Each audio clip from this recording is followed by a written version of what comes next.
But seriously, I thank you very much for coming here. I think we're here to try to explain what we're going to do on the climate change targets. I think we've been charged with the Climate Action Team to follow an effort to provide some details and a report to the Governor by the end of the year on how we would implement these targets, and also look at some of the scenario planning. And that will be talked in detail about. The Deputy Secretary Ann Baker will provide some of the background. First of all, though, I would like to introduce members of the Climate Action Team or the representatives, so I would like my colleagues on the left to introduce themselves so people can see that we really are made up of a variety of agencies charged with coming up with this plan for the Governor. Good afternoon. I'm B.B. Blevins. I'm the Executive Director of the California Energy Commission. And I'm Steve Larson, the Executive Director of the Public Utilities Commission. Ann Baker, Cal EPA. Patrick Wright, Resources Agency. Cindy Tuck, I'm the Chair of the Air Resources Board. Brian Smith, Deputy Director of Planning at Caltrans, representing Business, Transportation, and Housing Agency. Thank you very much. I appreciate you all coming today. Then we're going to have David Woolley, who will make a presentation. David with the Energy Foundation presentation on the TELUS report. And I think the intent here is to give you all a chance to see the basis for these targets, the fact that they weren't pulled out of thin air. We're looking forward to discussing the targets. Again, I want to remind people these have been set by the Governor, so here today we're not to debate the merits of the targets, etc. I think you need to understand what's behind that. Some of the key programs are already underway in terms of the building efficiency, the appliance efficiency standards, the greenhouse gas regulations, and other programs already underway. And it was nice to see in the new energy bill lots of incentives there to help us on our way to meet some of these targets in terms of some of the appliance efficiencies, and in terms of some of the incentives for hybrids and things like fuel cells. I think the other key issue is that the executive order sets out, as you know, the fairly challenging targets put forward by the Governor. And again, today we can take a look at the rationale for that. We can take a look at the some of the scenarios we're going to be looking at, but the impact on California. I think that as we've seen, I think a recent announcement, clearly from the G8 announcement, that things need to be done, and then more recently, President Bush is taking a slightly different approach, but also recognizing that climate change is happening and something needs to be done about that. So we're trying to capture those activities out here, and I think we have an opportunity in California to capture, in fact, all the opportunities as well as face the challenge we have in climate change. And more of my experience was based on guiding the Schwarzenegger-Paveley regulations through the Air Resources Board, and I had a real appreciation for some of the opportunities, some of the challenges, and some of the dangers that we have to face. And now as we look at, as part of Cal EPA, we look across the landscape of California, then the threats to agriculture, to water resources, to the snowmelt, to the coastline, and to public health. It seems to me very prudent, and of course we're delighted that we've been given the opportunity by the Governor to address this issue, and to address it in a way that we're working with all the stakeholders, and I want to emphasize that.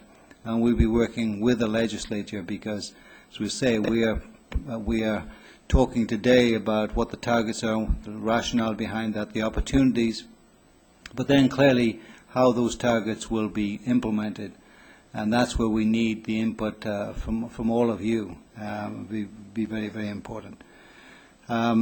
With that, I would like to turn it over to Deputy Secretary Ann Baker, I think, who will give some additional comments.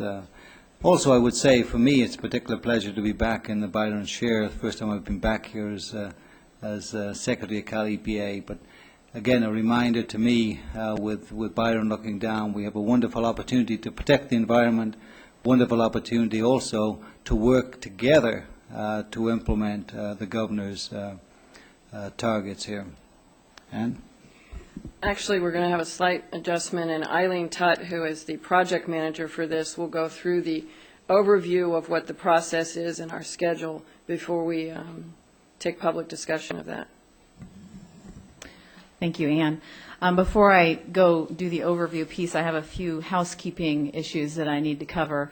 This meeting is being webcast, and if you are joining us on the webcast, you can send any comments or questions in to the webcast, and you would send them to auditorium@calepa.ca.gov. Again, that's auditorium, auditorium@calepa.ca.gov.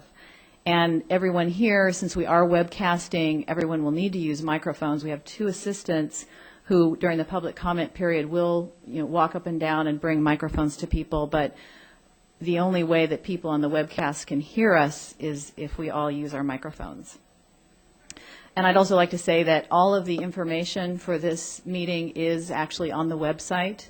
The website is www.climatechange, that's one word, climatechange.ca.gov. The agenda, the TELUS report, the various handouts, and the presentations are all up on the website at this time. And I understand we are out of some of the handouts in the back of the room or in front of the auditorium here, and we have people coming down with more copies, so in the next hour and a half or so we should have some more copies. And then there's a few things that I have to say about restrooms are located through the doors at the back of the room and immediately to your left. There's a cafe downstairs on the first floor, and it's open until 3 p.m.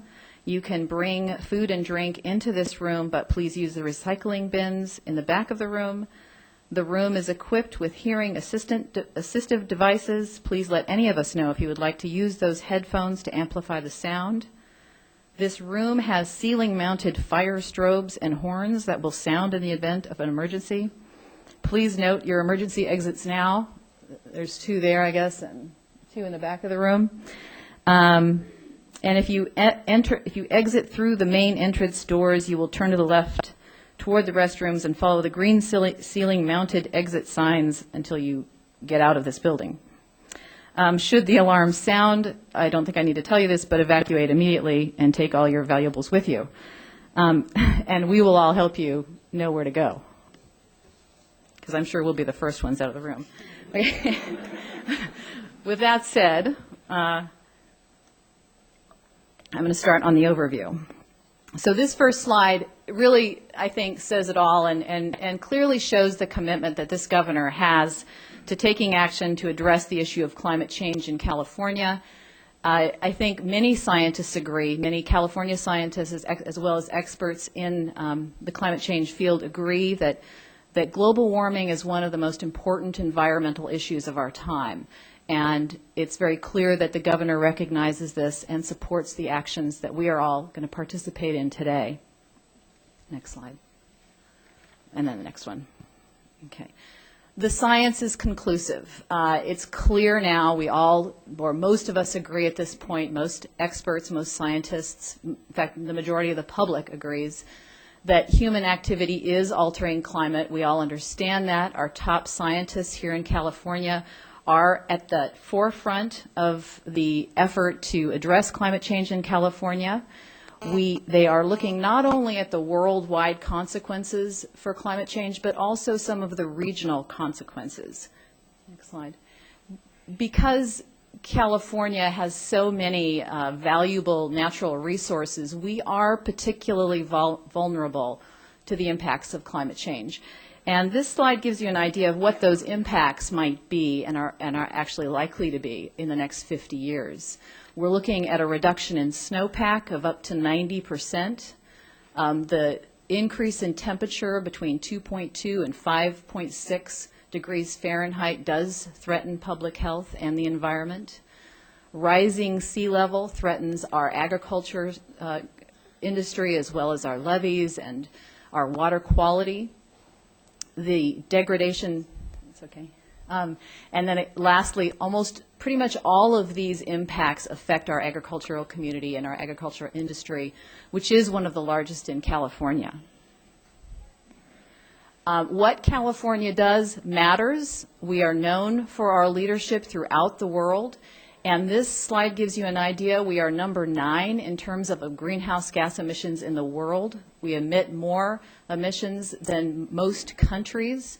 And the last line there, the per capita emissions, we put that in because we want to indicate that even though we are one of the largest emitters, we have taken actions already that place us far below the per capita emissions in the United States. And I'm going to cover some of the actions that we've taken in the next few slides.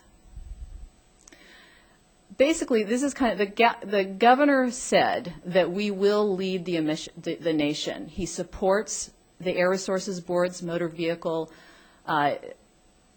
greenhouse gas emission standards. We have some of the world's most stringent energy efficient standards.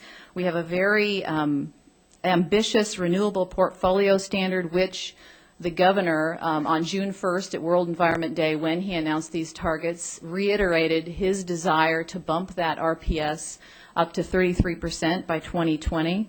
And we are home to the California Climate Action Registry. The governor has established targets, and he has committed to all of us to look at ways to grow our economy while cutting carbon emissions. The Air Resources Board's greenhouse gas motor vehicle regulations are one example of that, in that our analysis shows that consumers will save approximately $5 billion because of these regulations. Most of those savings come from reductions in operating costs from compliant vehicles, and that this regulation is good for the economy because people take that savings, they spend it in other sectors of the economy, particularly healthcare and entertainment that grows jobs. You can see the last very sub-bullet here, 53,000 more jobs by 2020 associated with the motor vehicle regulations.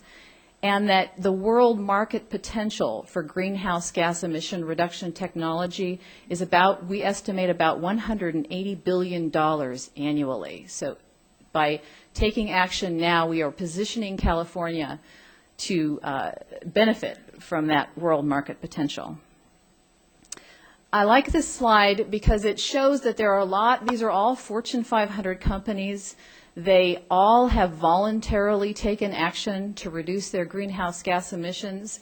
There are some very significant reductions. DuPont, for instance, 69% reduction. And by doing so, they've saved themselves $2 billion. BP, another good example, 10% reduction with $650 million saved. And all of these companies did this without regulation. They all are voluntarily doing this and primarily to show their support for the environment. And in many cases, as you can see, they've benefited. Their bottom lines have benefited. Next slide. Thanks. And we have some homegrown action here. The Silicon Valley companies have pledged to reduce their emissions by 20% below 1990 levels. That's actually lower than the targets even would require across all sectors of the economy. Some of the biggest Silicon Valley manufacturers are part of this agreement. We have HP, Oracle, Calpine, Lockheed, LifeScan, PG&E, and ALSA. And then this is just, again, based on all this information, this is kind of a preview of what we presented to the governor as we were briefing him on the targets and why it would be a good idea to set the targets. And here are the targets. Most of you are probably familiar with them. By 2010, we are to reduce emissions to 2000 levels. That's 59 million tons reductions and about 11% below business as usual. By 2020, we're reducing emissions to 1990 levels. That's 145 million tons and 25% below business as usual. And by 2050, we are reducing emissions to 80% below 1990 levels.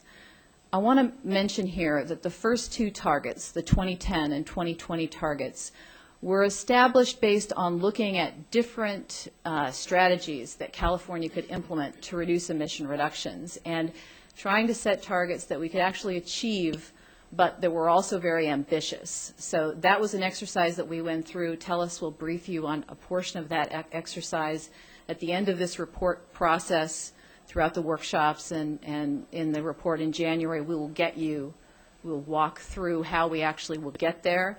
The 2050 is really a far-reaching target, and it's based on what the science tells us, where the science tells us we need to be in order to protect our planet. And California obviously wants to do its part. Next slide. In addition to setting targets, the executive order directed the Secretary of Cal EPA to lead an effort to look at the impacts on California of climate change. Specifically, it says to look at public health, water quality and supply, ag, forests, and the coastline.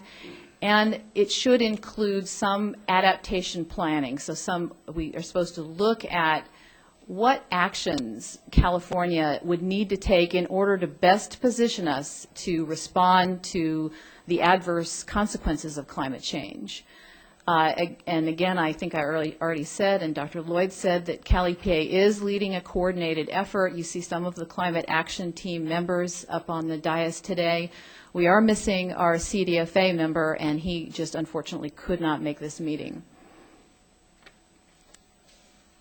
And then, anyway, here is the climate action team, which Dr. Lloyd pulled together in order to respond to the executive order. There is the Air Resources Board is represented, Business, Transportation, and Housing is represented, Food and Ag, the Waste Board here at Cal EPA, the Energy Commission, the California Public Utilities Commission, and the Resources Agency, all represented on the climate action team. This team is going to look at strategies that each of these agencies could implement in order to get us to the governor's targets. We also will report on the scenario analysis and the full report, including the scenario analysis, the strategies, and actually the last bullet, cap and trade options, is due to the governor in January of this year, and then every 2 years after that we will have an update. This meeting is intended really to focus on, it's kind of the kickoff meeting. We obviously are just starting this effort, so we have a limited amount of substance to offer you at this point, but we want to talk to you about the process that we intend to follow. We will be having public workshops. Those will be beginning in September, and some of those dates, there should be a handout in the back, hopefully it'll be coming, that has all the different dates of the public meetings that we intend to have. There are 4 workshops. 2 of them are climate action team workshops, and one of them is the cap and trade workshop, and one is the scenario subgroup workshop. We also will have stakeholder advisory meetings where we want to do this sort of thing for both subgroups, the climate action team, the cap and trade and scenario analysis subgroup, and we would like to do both one each in August. Again, you'll hear about those dates as we go through the day. The stakeholder advisory meetings are a little more informal, and the intent is to take comment and share and have a dialogue. We want to target, we will be having specific sort of briefings with industry stakeholders, non-governmental organizations, communities with environmental justice concerns, and local government. And those meetings are intended to target those particular stakeholder interests. So those, we anticipate those happening, again, kind of on a more informal basis. We'll be asking people to come together and meet with us, and we will be going out to the environmental justice communities to meet with them. And so this is kind of an overview of the process we'll be following, and I have to check my agenda, but that is the conclusion of my presentation. I guess we are now going to open it up for. Well, what we'd like to do now, appreciate if people have any comments, if they come to the microphone, make the comments. Appreciate if you could allow people ample opportunity to make comments, if there are enough, to try to keep your comments to 3 to 5 minutes. If there are no comments, then we can move ahead more efficiently. Anybody like to come forward with any comments on this, suggestions, whatever? Gina. Positive comment from Whisper. Always positive, Dr. Thank- Lloyd. Good afternoon, Dr. Lloyd and members of the Climate Action Team. My name is Gina Gray. I am here representing the Western States Petroleum Association, or commonly known as WSPA. Our association has not had the benefit of reviewing any of the documents or materials that you're going to be reviewing today, so our remarks are going to be very brief and conceptual. We hope, however, as the process moves forward, that the Climate Action Team will ensure that stakeholder input is first solicited, which obviously you're doing today because this is a stakeholder briefing. We're encouraged by that. And second, that adequate time is provided for public review of all documents in advance of any meetings or deadlines. Based on recent experience, WSPA and other key stakeholders in this state have been given only a few days to review and comment on several hundred pages of documents relating to the greenhouse gas issue. We trust the process under the Climate Action Team will be an improvement on this as we all move forward together to address these issues. We do have one quick question. We're curious as to how the input of the CCAC and the 2005 IPER will be coordinated with future programs developed by the new Climate Action Team and the rest of the state's agencies, many of whom have their own climate change programs. So could you share with us perhaps your vision of how all these efforts are going to be coordinated? Well, yes, I could do that, but I think it'd be more appropriate, since a lot of this involves the Energy Commission, if Executive Officer Bibi made a comment. I think you're aware that the most recent event in relation to the energy action, I'm sorry, misspoke, in relation to the Integrated Energy Plan has been completed on the climate action topic. The Commission was informed by 4 sub-advisory committees on specific topics that they were asked to look at in relation to the IPER. That record is going to be closed on August the 19th. As soon as that record closes, then the results of that work will be transmitted to inform this working group of what the advisory committees were specifically recommending, or their responses to the issues that were raised. The IPER will continue in terms of its normal production between now and November. Obviously, the fact that there's a representative on this team and there's activity going on at the Energy Commission, there's a direct link in terms of how those processes will inform each other along the way. I can't speak for the other state agencies and their processes, but the intention, obviously, is that we're pretty much in lockstep from this point forward in time. Just a follow-on to that, Dr. Lloyd. I guess the question also goes to the fact, though, that there are a lot of state agencies beyond the ones that are sitting on the podium who have their own climate action programs. They are specifically been moving forward for some years now. So I'm just curious as to how all those are going to get folded into this governor's initiative.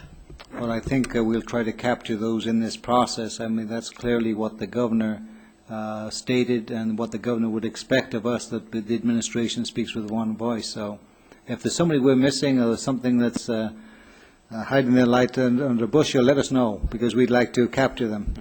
And we certainly look forward to working with your industry as well on that. So thank you.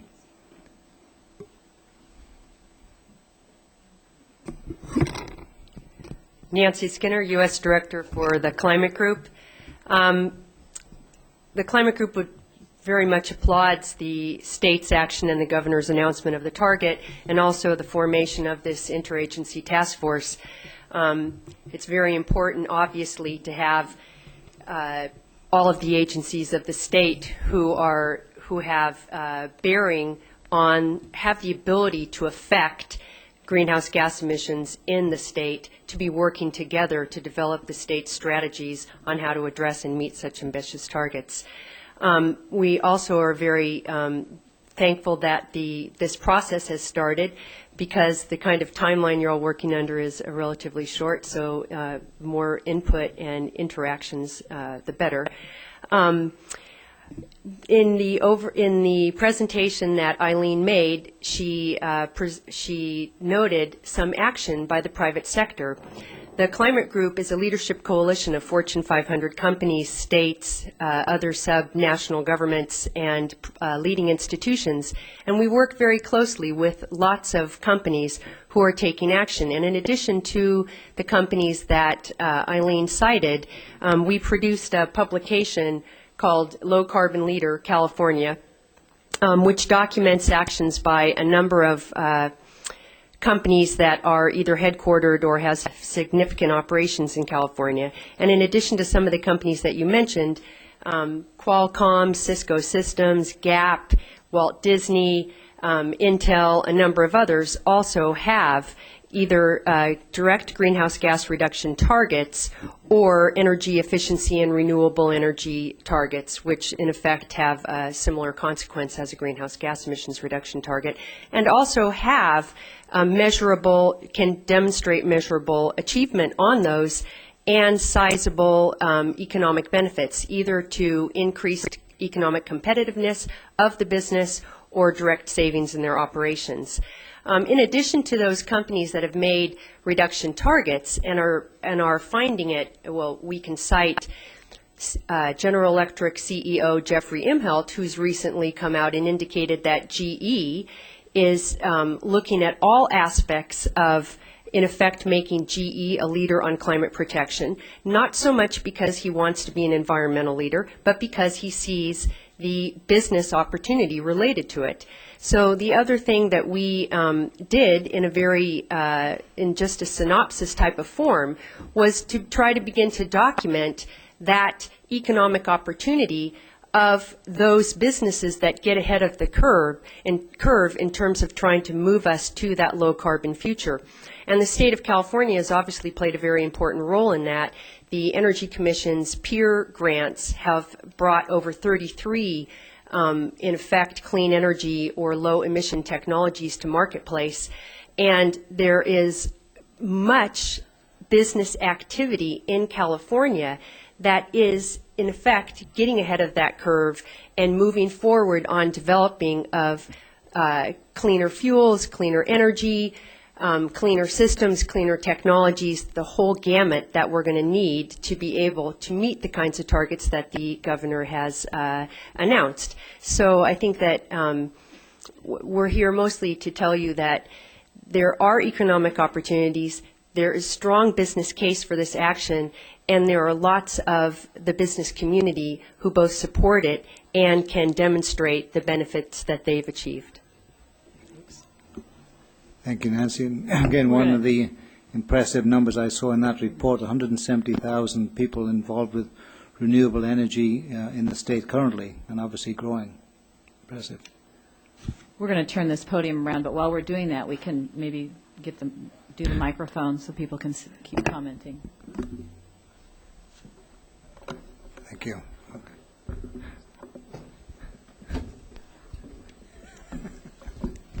Alan, I promise not to give a speech. I'll make this quick. Welcome. Woody Clark with the LA Community College District and also the Milken Institute.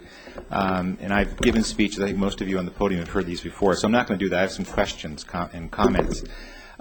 First of all, speaking from the Los Angeles community and region, we're very, very ecstatic that this is happening in the program and getting everybody together to talk about these issues and what to do next.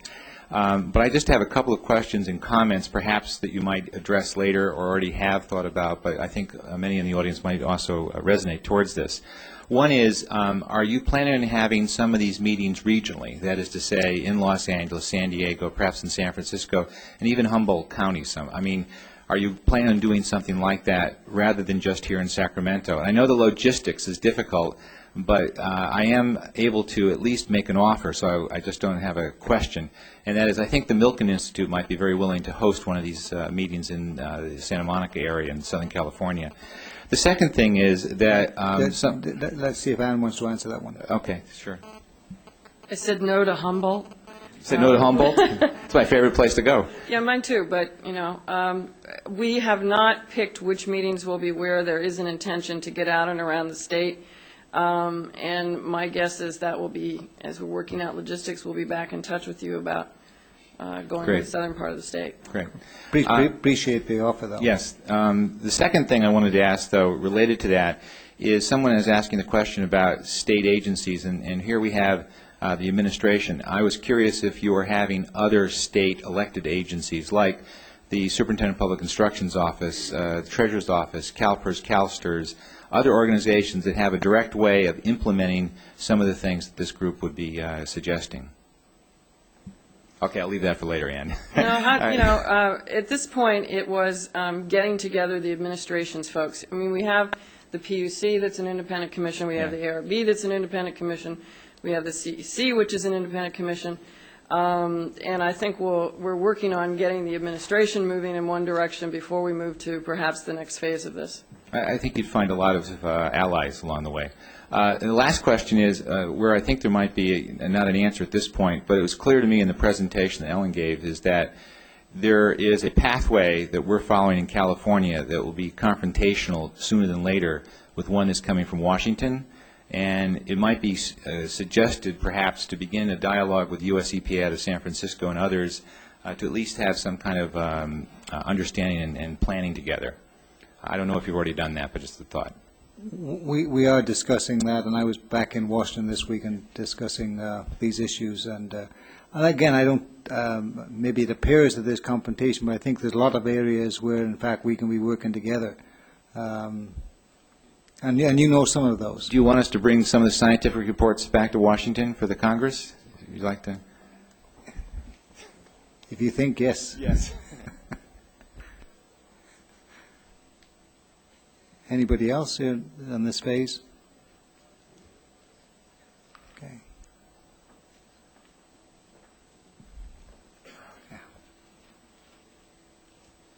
Mr. Secretary, Ed Manning, the only question I have is a number of us have substantive comments on some of the things in the TELUS report.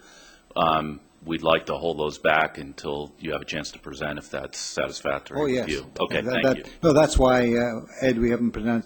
We were just talking about in the process, any comments there, but clearly we welcome those other comments as we get into more detailed presentation there. So if I sing, no more questions on this phase or comment on this phase, then we'll move back to Eileen.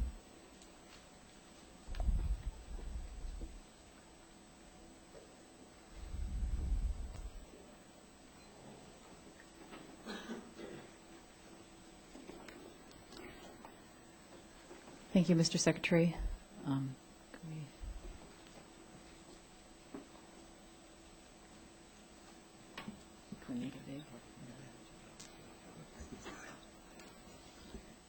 It's a little, yeah. There we go. Okay, and the next slide. I'm just going to cover some of the strategies that are actually already underway in California. There is a table, again, on the website that is a preview of all of the strategies that we've currently released as underway in California. So if you can go to the next slide.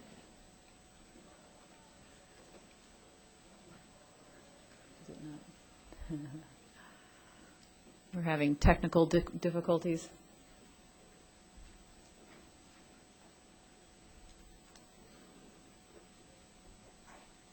There are 11 strategies that we've listed as underway in California on the website. And we've also identified which agencies we have tagged with implementing or looking at how to implement, or actually they're already implementing the strategies.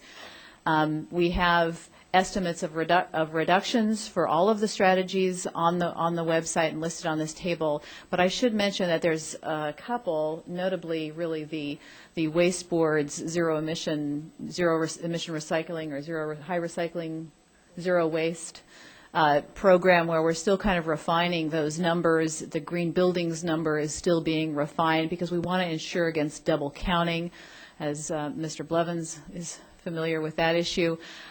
In terms of green buildings, the agencies have provided us with work plans for strategies that we're looking beyond the 11 that are already underway. So we have most of those that we are looking at are already partially underway in the state. For instance, biofuels and landfill methane capture, there are already programs in place, and we're kind of trying to look at how we would move forward on those programs, and each of the agencies that has been assigned the various strategies is working on work plans.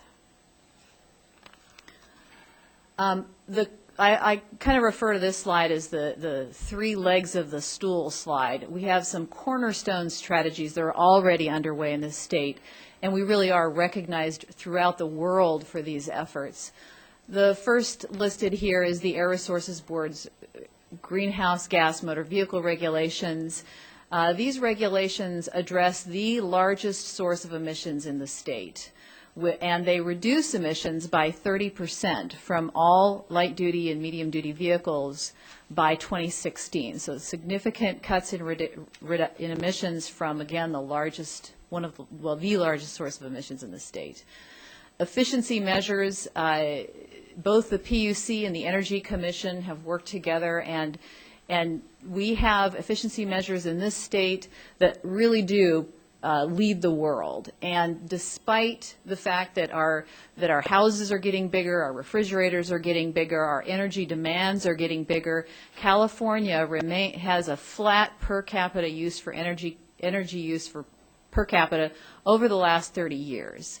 Again, I mentioned the Renewable Portfolio Standard in the overview presentation, and one of the highlights in Governor Schwarzenegger's June 1st announcement was that he supported the 30% RPS by 2020 accelerated RPS program. So that again is one of the cornerstone strategies, and the PUC and the CEC have been obviously very active in making that happen. Okay. This is the list of sort of the rest of the strategies that are in that table. They span obviously across a lot of different agencies. We have diesel anti-idling with the Air Resources Board, solar roofs program with the Energy Commission and Public Utilities Commission. The Integrated Waste Management Board has a zero waste high recycling program. The Energy Commission, natural gas efficiency improvements, and many of us are familiar with the fuel efficient replacement tires and inflation programs. The Business Transportation and Housing is looking at venting and leaks and oil in the gas systems. The Green Buildings Initiative, and then hydrogen vehicles, which obviously the hydrogen highways is one of the governor's priorities. You can see that the last two, even though we think of these as definitely underway in California, we don't have estimates for the emission reductions yet, primarily, again, to prevent any double counting with other emissions, with other strategies. In terms of next steps, what we're planning on doing is we have, of course, the 11 top strategies underway. What we want to do next, and we've already started this, is gather together the other strategies that we've looked at, some of which Mr. Willey will be presenting following this presentation, and determine which ones sort of make sense for the state to pursue in terms of reductions potential and economic viability, and we're going to take a look at all of that. This team will take a look at all of that. We will be using the information that Mr. Blevins will bring to us from the Energy Commission's Climate Advisory Team. So we will be looking at work that other people have done as we try to extend this list beyond those 11 in order to make our recommendations to the governor in January, and to bring to all of you gathered here today that will help us move forward.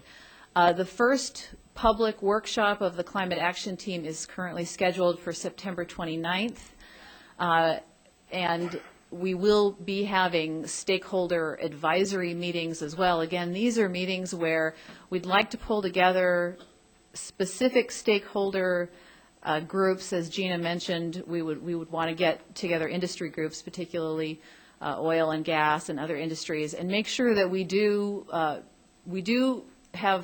they have an opportunity for input, and we have an opportunity to dialogue with them as we move forward.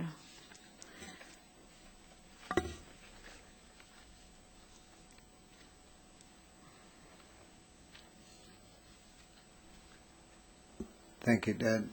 Steve? I'm not sure it's going to come up in the future, and it probably will, but I also wanted to point out one additional strategy that the state's undertaken, and that's the Energy Action Plan, and that there are 2 phases to it. The first one has already been adopted and is underway in terms of its implementation. The second one has actually been developed and I think became public yesterday, distributed, and will be voted on by the Energy Commission and the Public Utilities Commission, I think at the end of August 24th and August 25th this year. And it's important because it establishes the priority by which we approach energy sorting out. And certainly efficiency is first, and then renewables after that, and it's way down the list where you finally get to steel in the ground sort of generation. So it's a very important element, I think, in strategy to what we're trying to do here, even though it represents only about 15% of the total. I agree, Steve. I think that sends a tremendous signal, I think, to the nation and the rest of the world. That's great. Any other comments? With that, I guess we'll ask David Woolley if David would come up and talk to us about the TELUS report. While we're sorting out David at the podium, let me just explain that last fall, then Secretary Tamminen asked the Energy Foundation to come in and work with the Energy Commission staff and the ARB staff to come up with, help us sort through what we would recommend to the governor as targets. And that is the work that David is going to present to you now.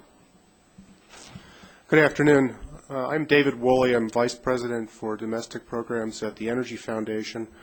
Energy Foundation is a private foundation based in San Francisco, and we make grants on research and education associated with state and federal energy policy, and we're active both in the United States and China. In 2004, the Energy Foundation funded work by Michael Lazarus and Allison Bailey of the TELUS Institute looking at greenhouse gas reduction opportunities in the West Coast states at the request of the West Coast state governor's global warming initiative. And as Ann mentioned, and that work is posted on our website, the 10 Strategies study. And subsequently, Michael was asked to do a more careful look at the emission reduction opportunities and trajectories for greenhouse gases in California.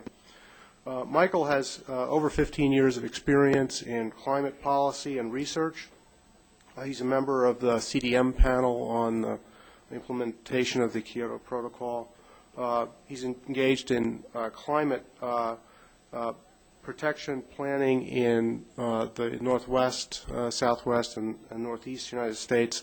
I'm here because Michael could not be here. He had a prior commitment, and I've been asked to give a summary of his work, a copy of which has been made available as a handout. What I'm going to do is describe generally the methodology used by TELUS, outline the estimates of current and projected greenhouse gas emissions for California, review categories of emission reduction strategies, along with some tonnage estimates for selected strategies. I want to emphasize that the work here was an effort to develop initial estimates of reduction potential and was not intended to define definitive results. Indeed, a lot of the numbers described are based on state agency inventories and other research that is ongoing. TELUS hoped to provide material useful as a starting point for a deeper and more comprehensive investigation by the Climate Action Team. A word about the methodology. This work was done under extensive consultation with state agency staffs, particularly CEC, ARB, and Cal EPA. We used, that is, TELUS used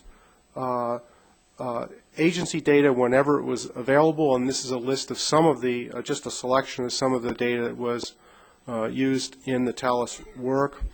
CEC emissions accounting approach was one of the inputs. As Eileen mentioned, the study was structured to take into account strategy interactions in order to avoid double counting, such that if you were to look at emission reduction opportunities in isolation, you might come up with different numbers. But because there are interactions between the two, TELUS thought it was important to take that into account. An example of this would be that if you had higher energy efficiency investments in the state, that would have an interactive effect with the renewable portfolio standard tonnage analysis. So that's just an example of many of these interactions that were taken into account. The one thing that we did differently from what state agencies had done, that TELUS did differently from what had been done previously by state agencies, was to take into account the carbon emissions associated with imported electricity. More recently, the CEC greenhouse gas inventory document released in 2005 also has an estimate there. Next slide. This gives you a summary of some of the main tonnage numbers developed by TELUS. Currently, California generates about 500 million tons of greenhouse gas emissions. This represents about 7% of U.S. emissions, and as Eileen's slide noted, California is one of the top 10 emitting jurisdictions in the world. TELUS projected emissions to 2010, rather to 2020, and the effort here was to look at 6 greenhouse gases and all sources of those emissions, and TELUS estimates that by 2020, emissions of greenhouse gases in California would reach 610 million tons CO2 carbon equivalent. And this would represent a 26% increase over 2000 levels and a 37% increase in above 1990 levels. This base case assumes a number of emission reductions which are already in the works, including about 18 million tons from a variety of strategies, including the 20% RPS being implemented by the California Public Utility Commission, some building standards, and some others. So it does assume full implementation of some recently adopted policies. Next. This is just, the next 2 slides are just to give you some context in regard to the type of emission, greenhouse gas emission, and the sectors in which they come from. This is directly from CEC's recent inventory update. And you can see from this slide that emissions are dominated by fossil fuel, CO2 emissions from fossil fuel combustion, though others are important. Next slide. This gives you a sense of the emissions by sector. And you can see that the inventory is dominated by transportation, industrial emissions, and electric power. This is not a complete picture because it only shows the direct emissions in ag and forestry, and there are sequestration and sinks associated with those sectors. So this pie chart does not attempt to capture that. And you can see, although dominated by those other sectors, by those 3 sectors, electricity, industrial, and transportation, there are other important sectors. Well, I forget who coined the phrase, but it's certainly true that one of the hardest things to predict is the future. And it's certainly true here that there are a number of uncertainties in the underlying data. This is just a few of them. The TELUS analysis assumed robust economic and population growth, but there are uncertainties with regard to fuel prices, about the mix of electricity sources over the study period. Additional work would be useful in the area of forest range and land use changes and certain areas of oil, petroleum use in the state. Next slide.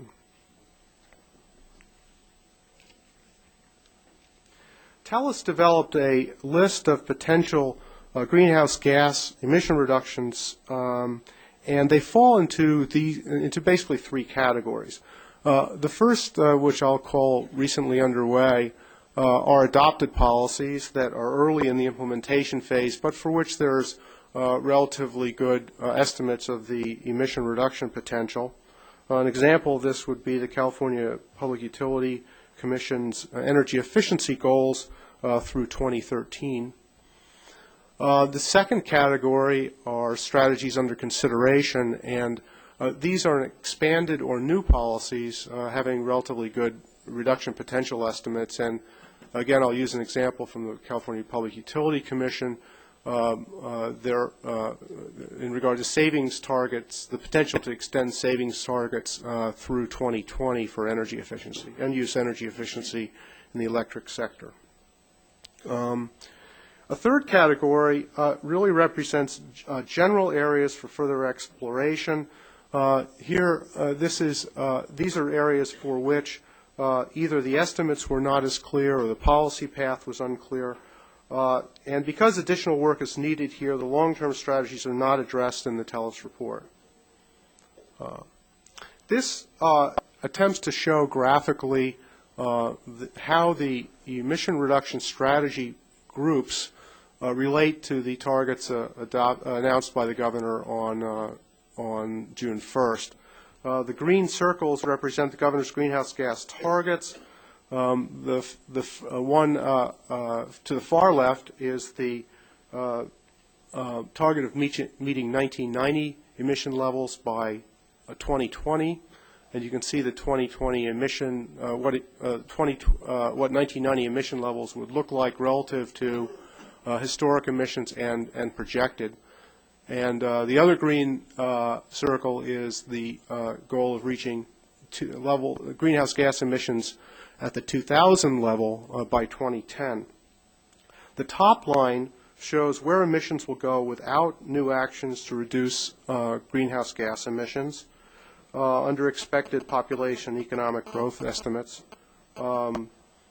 The red area of the graph represents the emission reduction potential from recently underway strategies. The yellow area represents additional reductions from the under consideration strategies. These two categories, if fully effective, would bring the state close to the governor's near-term goal, that is the green circle near the middle. Some additional reductions are needed from the to-be-determined strategies, but we get fairly close. Next slide, please. This is the same information presented numerically. This is a simplified version of the chart that is in the handout. The top line is historic and projected emissions of greenhouse gases under business as usual projections. And if you compare the bottom of the 2010 column, which is that 492 number, with the top of the 2000 column, the 483, you see how close this set of strategies gets to the near-term goal, and it gets us most of the way there. For 2020, as Eileen mentioned, there's about 145 million tons needed. The underway and under consideration gets us 80% of the way. Considerable additional tons are needed from the yet-to-be-determined strategies, but as noted, quite a lot of tons are available in those first two categories.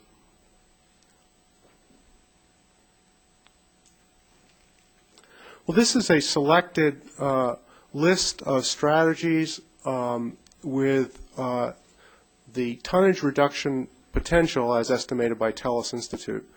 As you can see, the largest one is the implementation of AB 1493, the greenhouse gas standards for vehicles. Really quite essential to success in meeting the governor's 2020 target. The second line should have the word energy efficiency in it. What we're referring to there is the California Public Utility Commission's energy efficiency goals through 2013. Again, a large number of tons available there. The RPS is large in tonnage reductions in 2020 and not so large in 2010, but primarily because the 20% RPS is already in the baseline and does produce quite a bit of tonnage that's just not reflected in the way in which the baseline was drawn. Other big areas of reductions appear to be landfill gas methane, appliance standards, replacement tires, All of the ones I've mentioned so far appear to have large consumer and economy-wide savings associated with them. Let's have the next slide, please. This is a set of reduction strategies under consideration category. Now, we've grouped, TELUS grouped for a number of these together just for simplicity in this presentation. And there are some rounding errors in the first column, middle column that is, so it doesn't add up. But the big ones here are energy efficiency in the electricity, natural gas, end uses, and manufacturing. Again, these are expected to produce large consumer savings and overall economic stimulus benefits. Well, in conclusion, the TELUS work confirms that there are a number of strategies underway that will achieve very large reductions in greenhouse gas emissions. Additional strategies need to be initiated, and additional strategies need to be identified to get all the way to the targets identified by the governor. The TELUS report is offered as a collection of the best available information and a starting point for moving forward by the Climate Action Team. An overall assessment that TELUS reached is that the targets that are adopted by the governor are ambitious, but that they're achievable, and at this point that's the conclusion, and I'd be happy to take questions. Thanks, David. First of all, any questions from my colleagues up here? Thank you. Any questions from the audience or comments?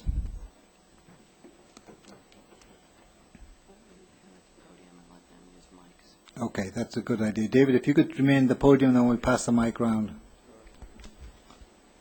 Thank you. Good afternoon. Thank you very much, Dr. Lloyd, David. Michael Tarou from the U.S. Combined Heat and Power Association. I note that there are certain strategies that we have that are not emphasized for various reasons. In the development of the RPS, our targets were something else. The considerations for the efficiencies of combined heat and power, for the efficiencies to be gained by developing a renewable fuels standard, and for the efforts that we have to convert our wastes into fuels and electricity were second seat in a way. I would ask that perhaps, and I didn't see these too well emphasized within TELUS, I would ask that perhaps some of these secondary issues for our considerations for electricity may have better value now as we weight more heavily for greenhouse gas emissions. There's a second step to that I would hope we can look at. The sum of the parts is greater than any one individual piece, and I know that when we take a look at vertical integration on any one project, we can gain some. We may have a project of transportation, for example, who all of their proponents are focused very tightly on that one aspect. And yet if we have the opportunity to assist in that project, we might bring in goals from a separate and parallel target that then can make the actual outcome of that particular project on the ground much more significant in terms of, in this case, greenhouse gas emissions than it would have otherwise been had it not been pursued. So the two steps then would be take a look for sub-strategies that in the past perhaps didn't receive much weighting because we were not focused on emissions as they were developed in the RPS and the energy portfolio. And then two, take a look at the opportunities we have actually on the ground as we implement any one particular target by bringing in assistance from other areas of expertise. That all strikes me as fair comment. I'll just note that the report at page 13 does describe some emission reductions from the combined heat and power sector, and speaking strictly for myself, my own experience is that that's also likely to be an area that has considerable cost savings associated with it.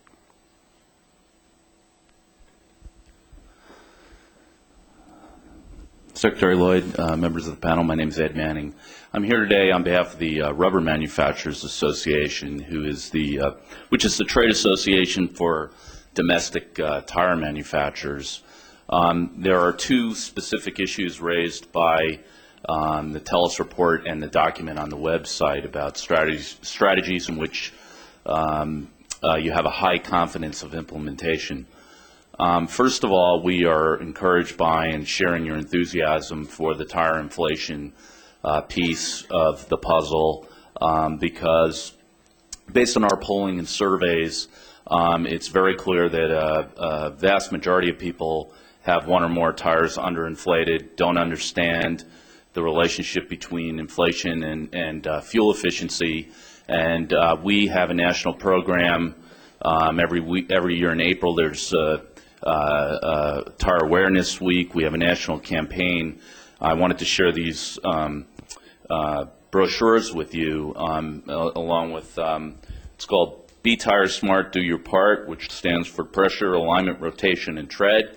They're in Spanish and English, and we have tire gauges as well. The point of this is that we do PSAs. These are distributed mainly at tire retail centers, but of course we'd love to work to expand the program, and I think you'd have to do it significantly to get the kind of benefits you're talking about. So I share these. The second part of the comments has to do with the roll-resistant tires piece. And I guess I have a question and some concerns. Under legislation passed in California, the CEC is currently doing a study on whether California could mandate a minimum fuel-efficient tire based on rolling resistance. That bill subjects any authority to not worsening the waste tire problem, to safety issues, and a whole bunch of issues which need to be considered. For example, if you could make a tire much more fuel efficient, but you lessen the tire's life by half, you would have doubled your waste tire stream. You also might be complicating or compromising, I should say, the integrity and safety of tires, which is a huge issue for the industry. On the other hand, the comments seem to talk about incentivizing the purchase of fuel efficient tires. So it's not clear to me whether you're talking about assuming a standard gets put in place, which would be problematic for the industry given that the research isn't done, or whether you're talking about creating incentives for the purchase of more fuel-efficient tires. And also, the number lumps 3 million tons, I believe is the number in terms of the savings. You don't break it out to see which is from the inflation side, which seems to me in the short term to be more realistic, and what you're expecting to get from the roll-resistant tire side, and whether that's through a mandate or incentives. And the last comment I have is that the National Academy of Sciences is also doing a study right now on fuel-efficient tires. So I think CEC's research may be done next spring or so at the earliest. So and we don't have that research yet. So.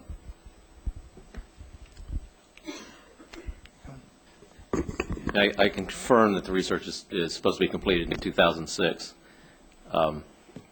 But you know, as these things go, I mean, again, internal to the work that goes on in all these agencies, in the degree to which we have information along the way that's leading to one particular outcome or another, and we think it's worthy of consideration, you know, we would try to bring that forward earlier. And if we do that, this will be the forum in which that information is presented, and obviously the public can comment on what we think at that moment in time. But you're absolutely correct. I mean, this is in transition for us at this moment.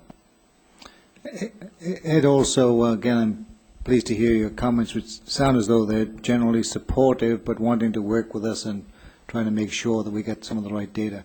What about the work on heavy-duty tires and efficiency there? I'm unfamiliar with that. I am familiar with the work going on as a result of the Nation bill. I'm not sure the scope of the National Academy of Sciences study, Dr. Lloyd, and whether they're looking at just passenger vehicle tires or all ranges of tires. You may know more about that than I do. But I do know that obviously there's a big difference between incentives and mandates, and as Cal EPA Secretary you know the complexity of these issues if you try and do one thing and worsen another problem. So we are engaged with CEC.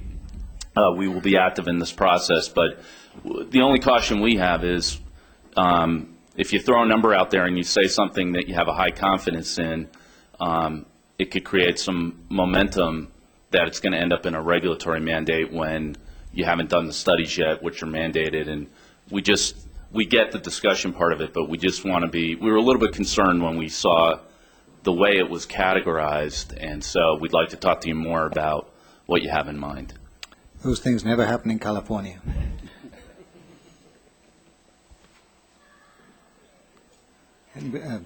Annie?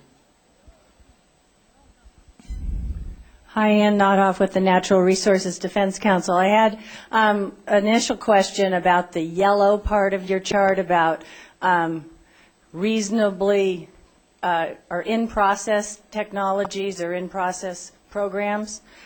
We certainly think that alternative fuels is something that ought to be a part of that, and getting the alternative fuels policy out of the administration and support for AB 1007, which would require the ARB to develop an alternative fuels policy. We think that that is going to be a key piece to achieving these aggressive targets, which we support.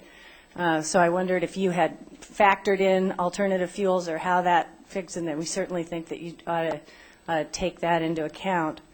Also, in terms of coal, I had some questions as to how you were going to factor that in. We don't think that there should be, we think we need to clarify the state's policy on purchasing coal, and that needs to get, that's something that we are not going to achieve these targets if coal without sequestration is involved in it in any way. And then just generally, I want to urge the panel to, think big, because the state and the people of California are behind you all the way. It's a commanding majority of the people of California really want the state to take action on climate. And certainly with the federal energy bill that is likely to be signed, we are on our own.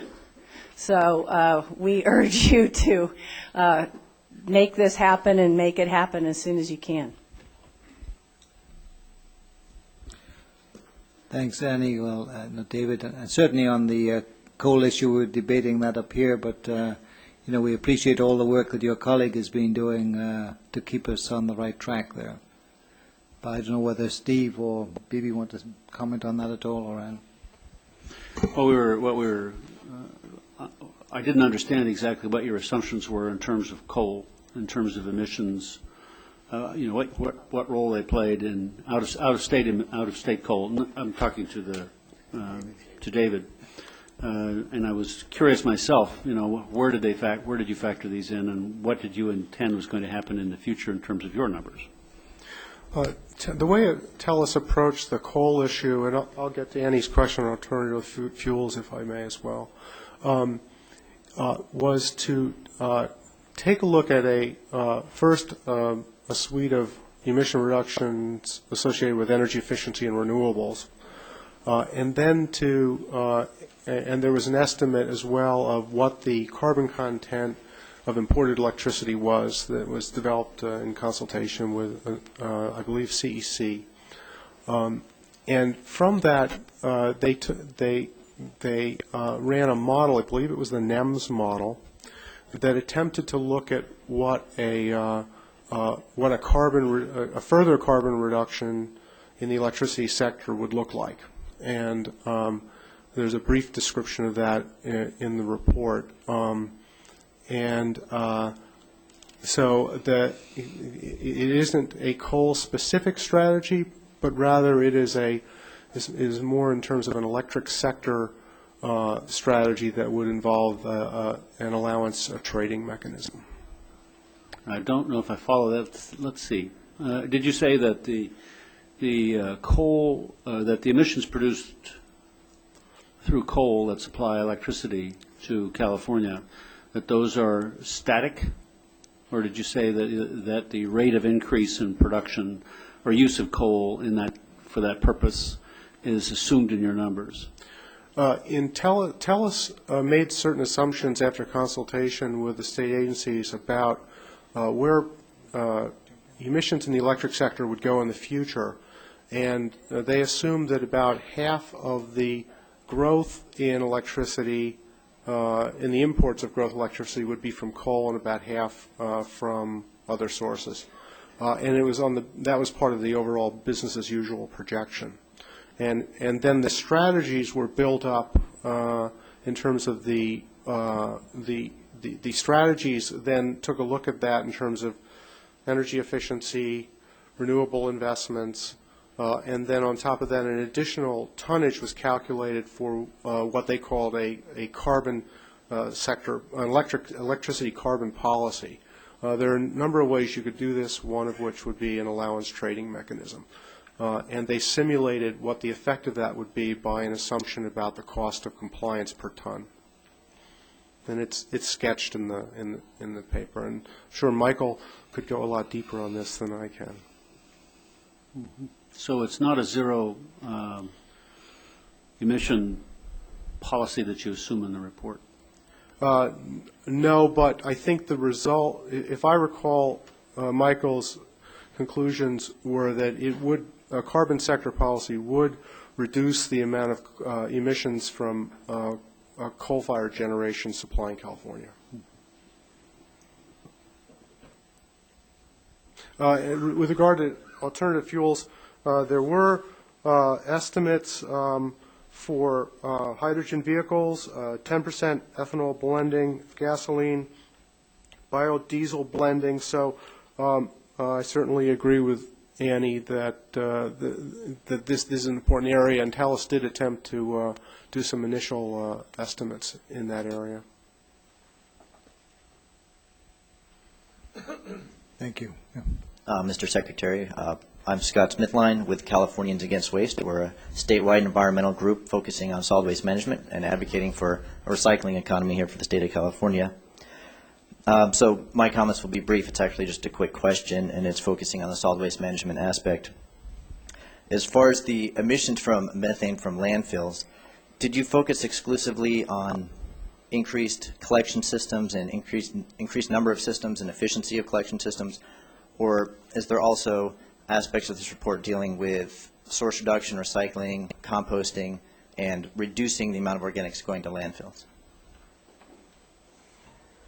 Yes, I think it took a look at both of those and probably one other. There are emissions associated. TELUS estimated emissions associated with the reduction in methane emissions from landfills, direct methane emissions.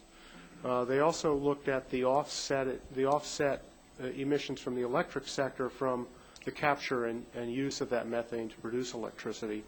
But there's also a very strong recycling element in there that, without double counting, also tried to look at the impacts on greenhouse gas emissions from source reduction. Great. Thank you very much. Judy, do you want to add to that?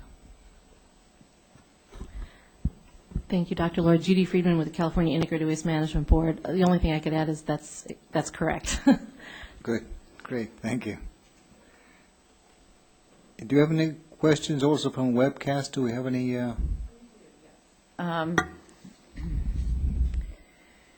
We have a question from Mr. Mark Lacey. I'm going to just ask that the folks who send in questions from the webcast, if you could also include your affiliation. I believe Mr. Lacey, from his web email address, is a NASA employee, but from NASA, he asks the Silicon Valley manufacturer companies that have committed to greenhouse gas emission reductions, are these individual unrelated commitments, or are they part of an organized effort? And if it is an organized effort, is there a way to promote these efforts within the governor's initiative?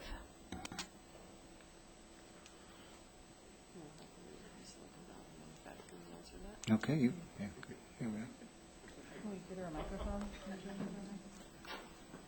You get points for planting the question and answering the question. No, this is a surprise, and I'd like to thank Mark for the question. It's an important point of clarification. I can answer at least the first part of it. The companies in Silicon Valley that are pledging to reduce their emissions are pledging to reduce those that they can for their own organizations toward a regional goal of 20%. Individual organizations are doing varying amounts. I think Mark can speak with great pride were he here that NASA's is actually higher than 20%.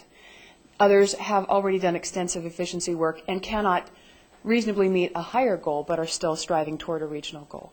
Could you repeat the second part of Mark's question, and I'll see if I can answer that as well. Well, this is actually a question that I could say, yes, the governor's initiative will promote these efforts, and I think would support the efforts of the Silicon Valley manufacturers. So he's just saying,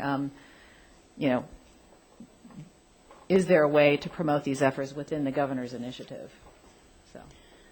And we thank you if the answer is yes. And I would say that the fact that the governor took initiative is promoting and highlighting your efforts. But if you'd like to add, too.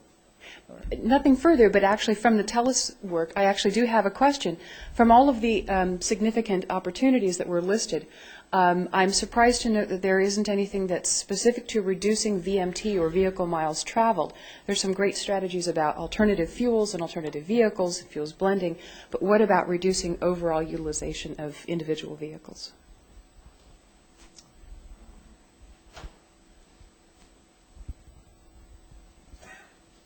That part of the transportation sector emission reduction potential was one where TELUS concluded that there was additional work needed, and so it did not come up with a description, did not produce that, but certainly there are opportunities there, and it's an area that is ripe for exploration. Then we have another one from Mr. John Wellinghoff, it looks like at Berkeley Law, and he says, how do we get copies of the slides? So if anybody's looking for copies of the slides, they are posted on the website, which is www.climatechange.ca.gov.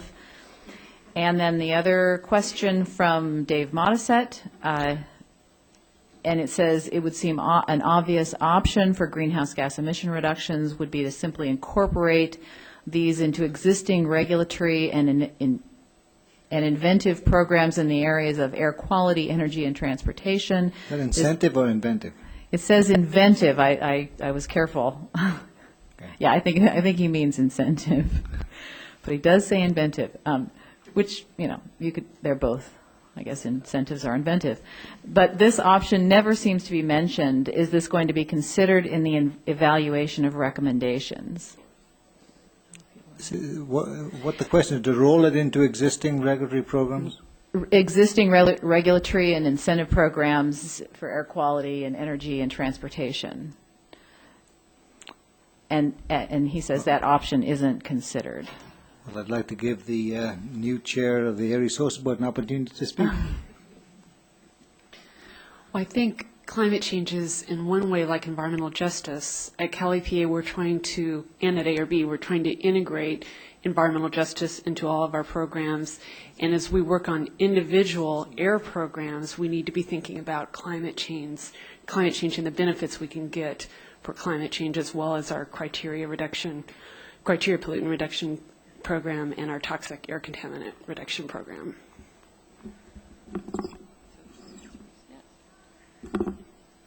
Thanks. Cindy, anybody else want to? And clearly, some of the technology that Dave typically highlights are very commensurate with what we want to do in terms of climate change. So these go right ahead, and all the work we can do on electric drive with renewable energy is great. Any other? Okay. Any other questions or comments? We have then for the last part of the official presentation, I guess back to Eileen.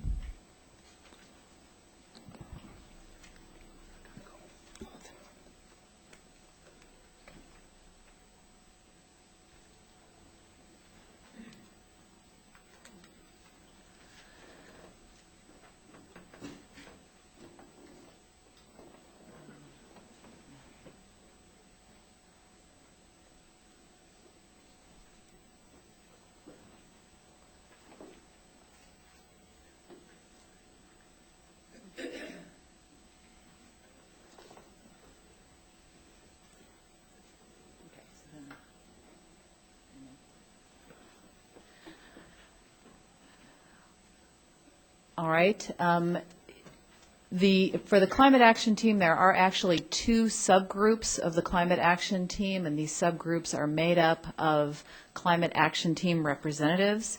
So I'm going to discuss the subgroups briefly, and then welcome comments or questions. Actually, I'll turn it over to Nancy for a minute, but next slide, please.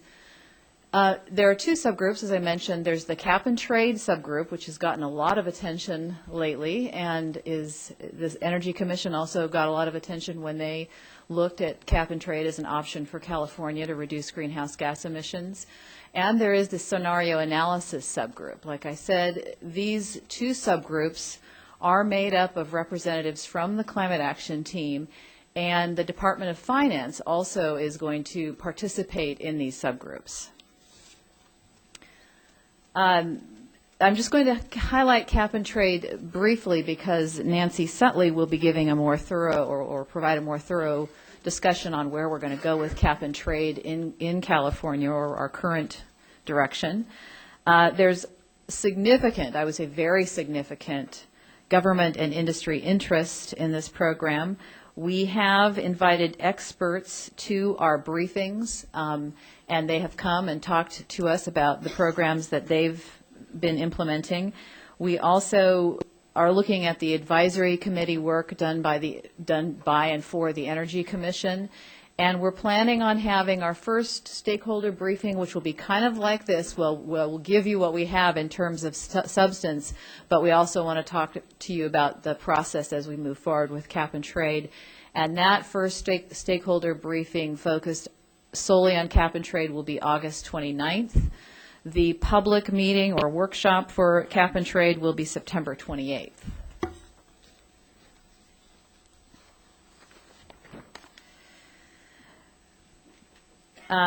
In the scenario analysis, I'm going to spend a little more time on this one because I'm the one covering this one and Nancy will be covering cap and trade.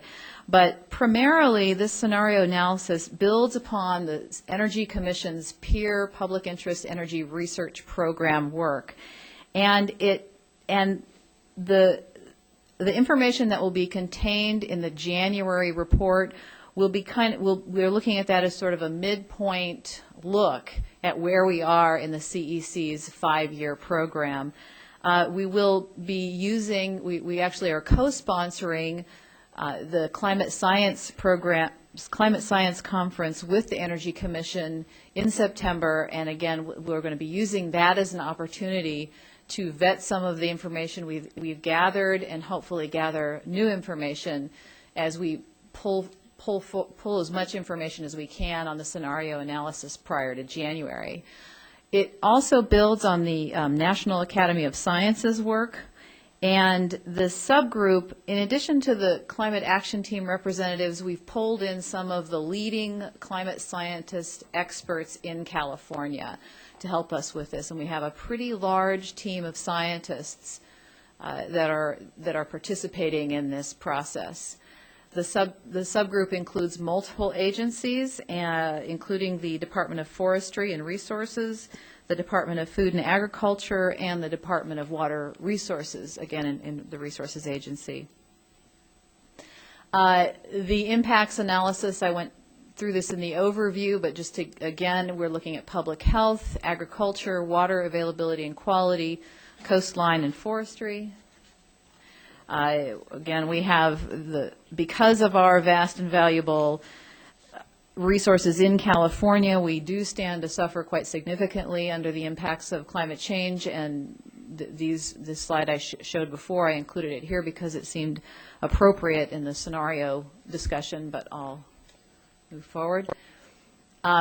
This report will also look at adaptation and how the state can best respond to what we know will be the adverse impacts of climate change, because even if we take action now, even if the whole world takes action now, we are on a path to suffer under some of the consequences of climate change, and this report is intended to take a look at how can California best position itself to respond to the adverse consequences of climate change, and we believe that preparation is obviously the best sort of economic protection we can provide for the state.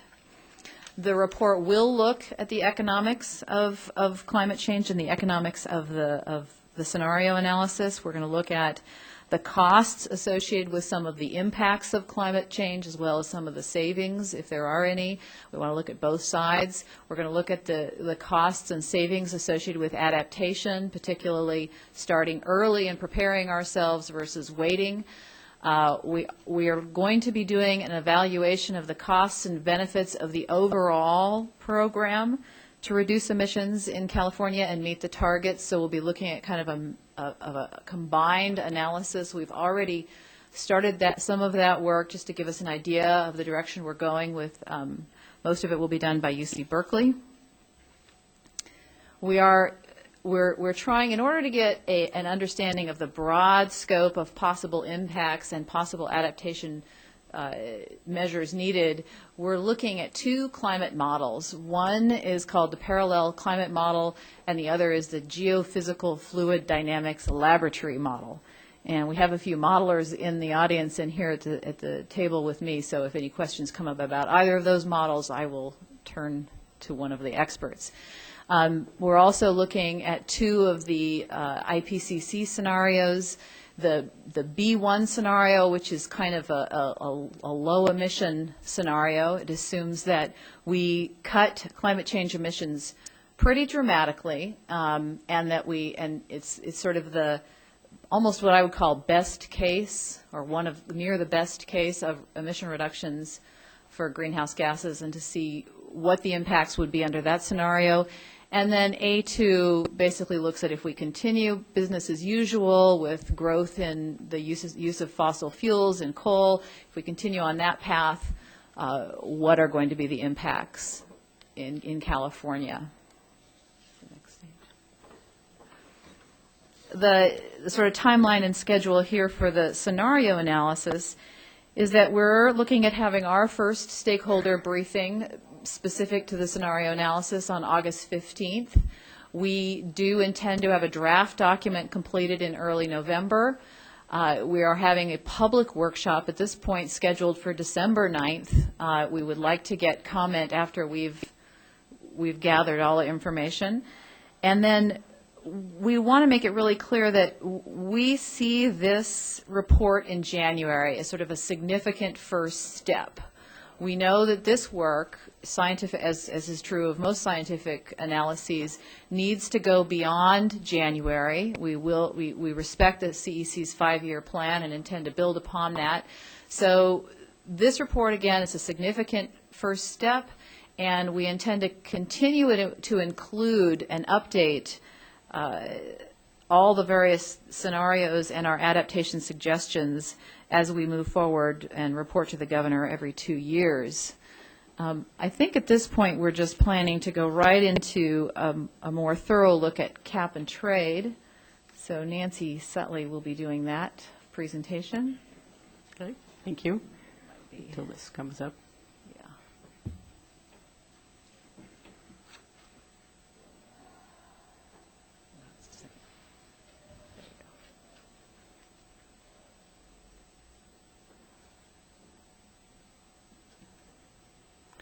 Thank you. I'm Nancy Sutley. I'm a consultant to Cal EPA working on the cap and trade report.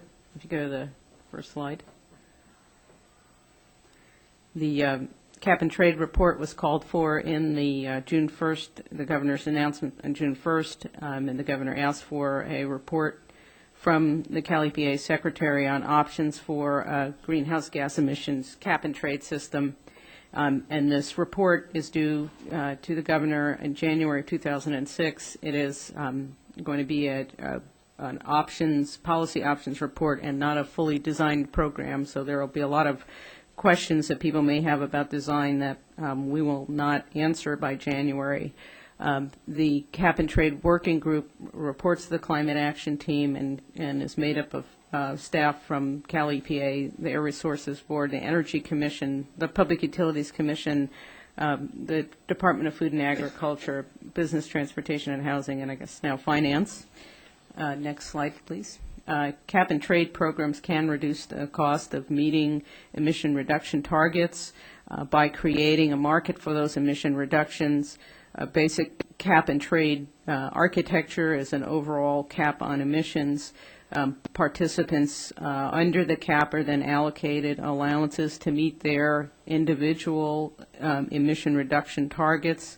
Those emission allowances can be bought and sold. Unlike a command and control regulatory structure, there aren't prescriptive standards for facilities, and the participants can meet their reduction targets by making reductions by buying allowances, and if they have made reductions beyond their targets, they can sell those in the allowance market. The U.S. has had successful experience with a cap-and-trade program, the acid rain program that was part of the 1990 amendments to the Clean Air Act. And in the last 15 years since that program was enacted, the emission reduction targets have been met.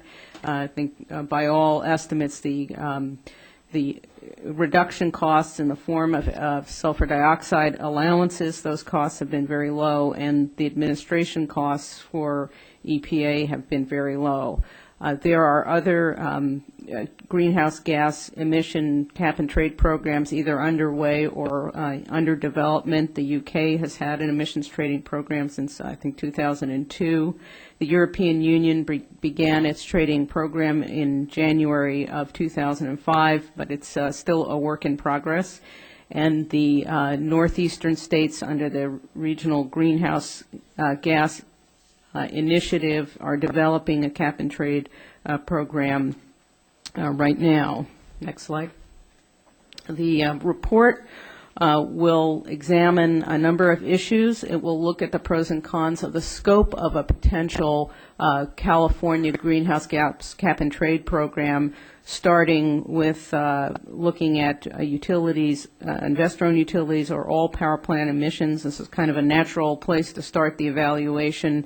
It's a large sector. There's experience with cap and trade programs for power plants, and there's a lot of data available. Sort of moving outwards to a multi-sector, looking at the options for a multi-sector program, which would include other industrial sectors beyond just power production. Looking at multi-sectors plus allowing offsets, which would allow for incentives for reductions of emissions outside of the cap, and by making these reductions outside the cap, you can generate allowances that could be bought or sold in the allowance trading market. And we will also be evaluating the option for no cap and trade. There are a number of other issues that will be looked at. Again, these are policy and design issues, but they will be looked at on a policy basis, and really we won't get into a lot of the very detailed design issues. But some of these issues include how do you set the cap, how do you establish baselines and targets, what's the level of the cap, and where are we going to start with the baselines, how are allowances allocated under the cap, what's the data availability, both how do you generate the sufficient data to run a cap and trade program, what are the reporting mechanisms, and allowance tracking is really how does the trading mechanism work, how do you know that people are meeting their targets, and that you can track the allowances to ensure that you know whether they're meeting their targets or not. We will also look at a couple of other issues in the report. One of the questions is about interaction with other cap and trade programs, and then how would we take these policy options and actually get to designing a program if that's the decision. Just finally, the opportunities for public input. There will be a public meeting on September 28th and a stakeholder meeting on August 29th, which have been mentioned in the past. And that concludes my presentation. Thank you very much, Nancy. We had a good discussion this morning with the Chicago Climate Exchange as well as part of this process, and look forward to working with them. Any comments, questions on either of those presentations?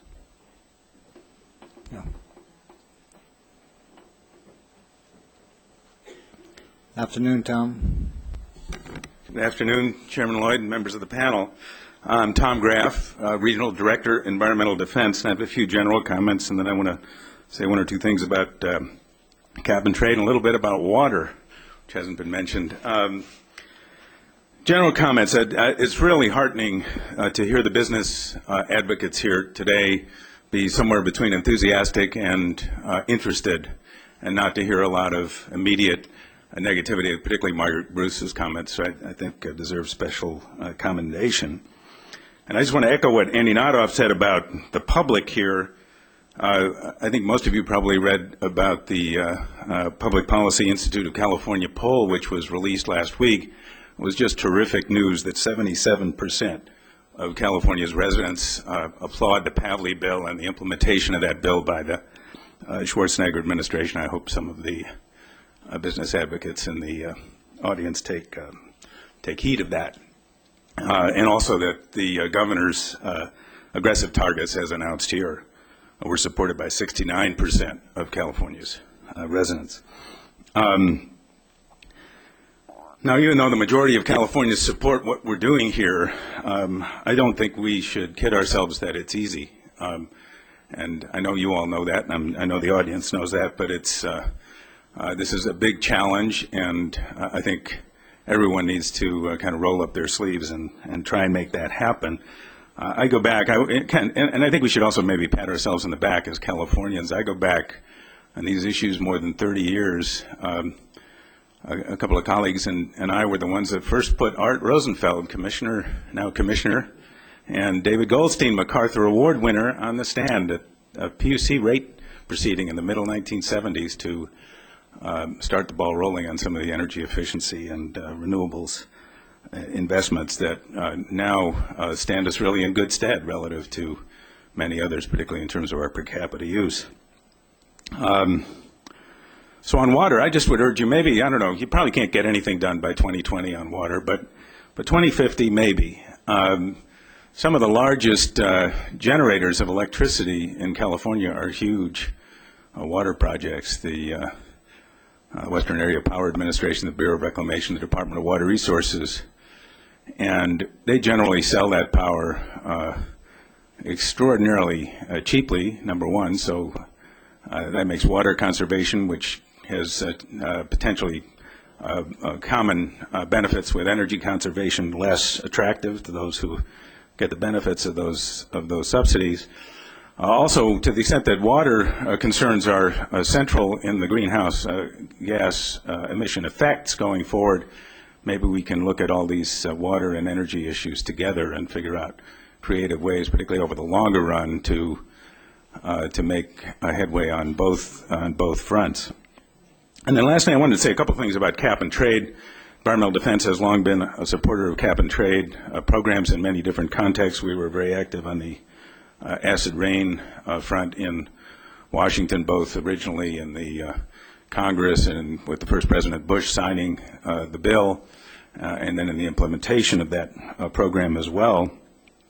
On the other hand, what wasn't mentioned, and I think we should all be conscious of, there have been other cap and trade programs that have been less successful than the acid rain program at the national level, and I think we should also learn from those. And in particular, I think we should bring the environmental justice advocates into that discussion early rather than late, because there is interest and concern, I think, about the potential equity impacts of these programs generally and potentially of this one. I think there could well be positive equity impacts. There might be negative ones. We ought to know what they're likely to be and study them and deal with them as best we can. And with that, thank you. Thank you, Tom. As you know, I think there is the scenario planning on the water resources side. And if I could just add Yep. on, we're aware of other cap and trade programs, and hope we will learn lessons from all of them. And also just to mention that we are planning to do some specific outreach with the environmental justice community, and those meetings are being put together right now. Pat? I would just say very briefly, Tom, on the water side, as you know, there's a tremendous amount of work now being done by USGS, by Scripps, by Berkeley, a whole range of folks. What's different now is with the Energy Commission's processes, that will be much better coordinated and integrated with this effort. So hopefully in the next several months, you'll see a lot more visibility and integration of that work than we've seen to date. Bruce? Secretary Lloyd and all, thank you very much for having the forum. today to allow us to speak. Bruce Mignani with the California Chamber of Commerce. I'd like to make some brief comments. First of all, I'd like to let you know that we do support reductions in greenhouse gas emissions, but we do believe that there are some pitfalls in treating California as an island when approaching a truly global issue. There are less regulated states, obviously, and less regulated countries than California, and if they're left out of the process, we think that there has to be some acceptance in doing so, that emissions reductions created here will be canceled out by other emitters. And so I think there are pitfalls in that type of approach, and I think that should be considered. And it's also critical, and I think you have today accepted or recognized that California is a leader in air quality emissions and all kinds of emissions in dealing with pollution. California has the most stringent air quality standards in the world. And in understanding that, you also understand that this is not a new issue for California business. You've heard today, and you'll continue to hear throughout the process, that many businesses have undertaken their own aggressive programs to reduce greenhouse gas emissions. And so any plan that's developed in a manner takes these facts into account and not penalize those businesses for already being clean and innovative in what they've done to this point. And I think it's important, recognizing that California is a leader, is the point that if everyone were as clean as California, would we be in the situation we are right now? We also support your approach to input and research prior to launching any program that may negatively impact California's economy. We also hope the process in moving forward promotes innovation, energy efficiency, conservation, improved policy, regulatory, and financing frameworks, and creates incentives to accelerate the deployment of cleaner technologies, particularly lower emitting technologies. I think one of our concerns is let's not place the weight and cost of addressing global warming solely on the backs of Californians, and encourage less regulated states and countries to adopt standards similar to California, and encourage them to adopt methods and technologies that are cleaner and more efficient than they use today. California has been getting more economic output out of every unit of carbon emitted, and I think that belt's being tightened, it's been tightened, and I think those costs are escalating greatly. So as I said before, if everyone were as clean as California, would we be having this same discussion today, or would the discussion be different? With that, thank you, and we look forward to working with you, moving forward with our membership in having a successful program. Thank you. Thanks, Bruce. Well, in terms of, again, a group's not getting penalized, obviously that's one of the ideas of the California Climate Change Registry, to get companies to sign up there. So do you know how many of your members are part of the registry? I don't have that number today, but I could certainly try and find that out for you. Yeah, Diane, I'm sure would be happy to talk to you. Yeah. Thank you, Bruce. And again, we look forward very much to working with you. Thank you, Dr. Lloyd. Oh, Doug.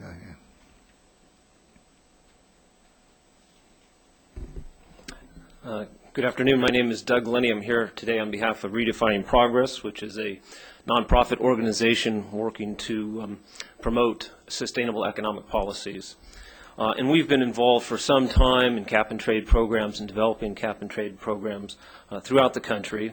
Some of our preliminary analysis shows great growth in jobs and in the economy where this can be implemented, and basically by being able to use the most efficient sources of reduction first. But I noted in the report today, the TELUS report, one of the conclusions was that the governor's goals and targets are achievable. And so first of all, I want to urge the panel to come up with a recommendation that these targets not just be voluntary, but they in fact be mandatory. And my question is, I'm still a little unclear as to whether the panel at the end in January will come up with a report with a bunch of options, or whether it will come up with some very specific recommendations, and if one of those recommendations might be in fact to make the governor's targets mandatory in the form of perhaps a cap or some other way, but in fact mandatory, very similar to what we've done for the RPS standards in California.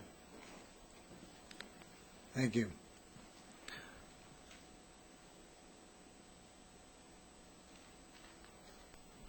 Dr. Lloyd, panel. Michael Tarrou, U.S. Combined Heat and Power again. I'd like to call your attention to a very parallel piece of research that's been ongoing for quite a while, and that is the EPA's reassessment of dioxins and furans. Due to the nature of those contaminants, many of the concerns and the mechanisms are very similar to what we face with greenhouse gases. About a year ago, the EPA released to the National Academy of Sciences their draft review for peer review that should be done about the end of this year. I would suggest perhaps that within both the cap and trade and the scenario development that we look at those parallel efforts, in that the NAS and the EPA are certainly considering methods of both cap and trade and the mechanisms of air pollution and long-term retention of contaminants. Many of the areas that we approach industrially, when we try to look at reductions of greenhouse, immediately we have to look, of course, at the contaminant management as well. So we have some very serious concerns there. As a result of the timelines from the EPA to the NAS, you can assume then that as the NAS completes their review, the EPA will proceed with rulemakings, and eventually that'll roll down into the Clean Water Act and the Clean Air Act. So the impacts of that huge piece of work will become closer and closer to the targets that we're trying to approach right now.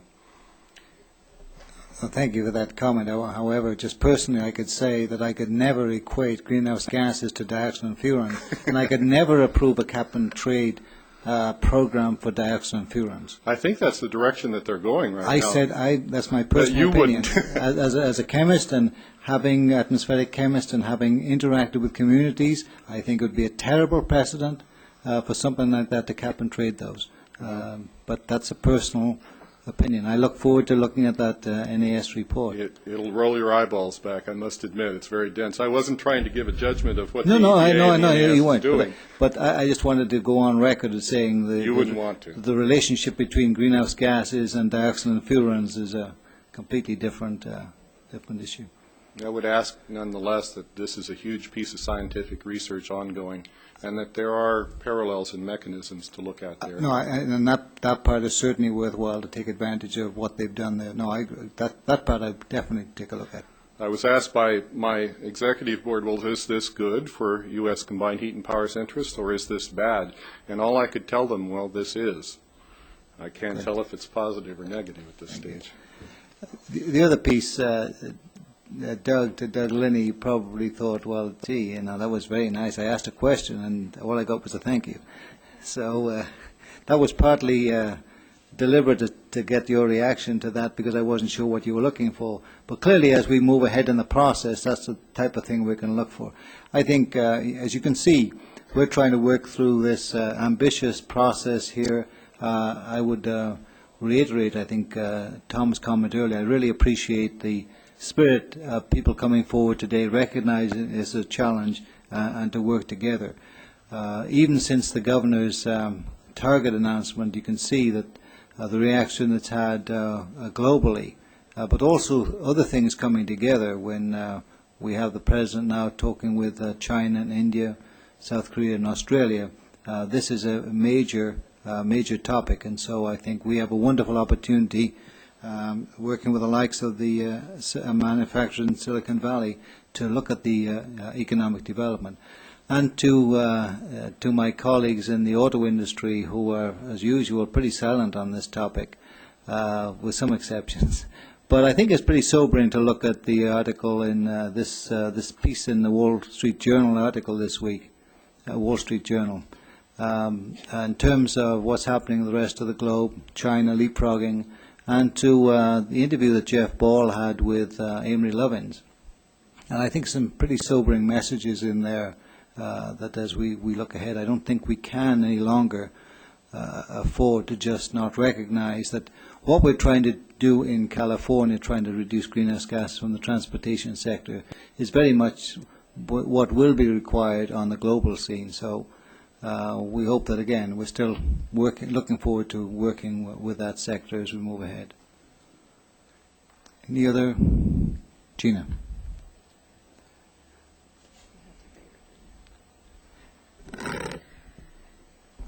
You gave the very positive note, and I'm here to give you the cautionary note, unfortunately.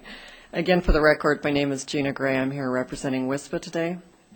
As mentioned earlier, my remarks will focus on several concepts we'd like to share with you relative to our industry's positions on global climate change.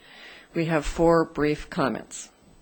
First, WISPA companies recognize that increased concentrations of greenhouse gases may lead to adverse changes in global climate.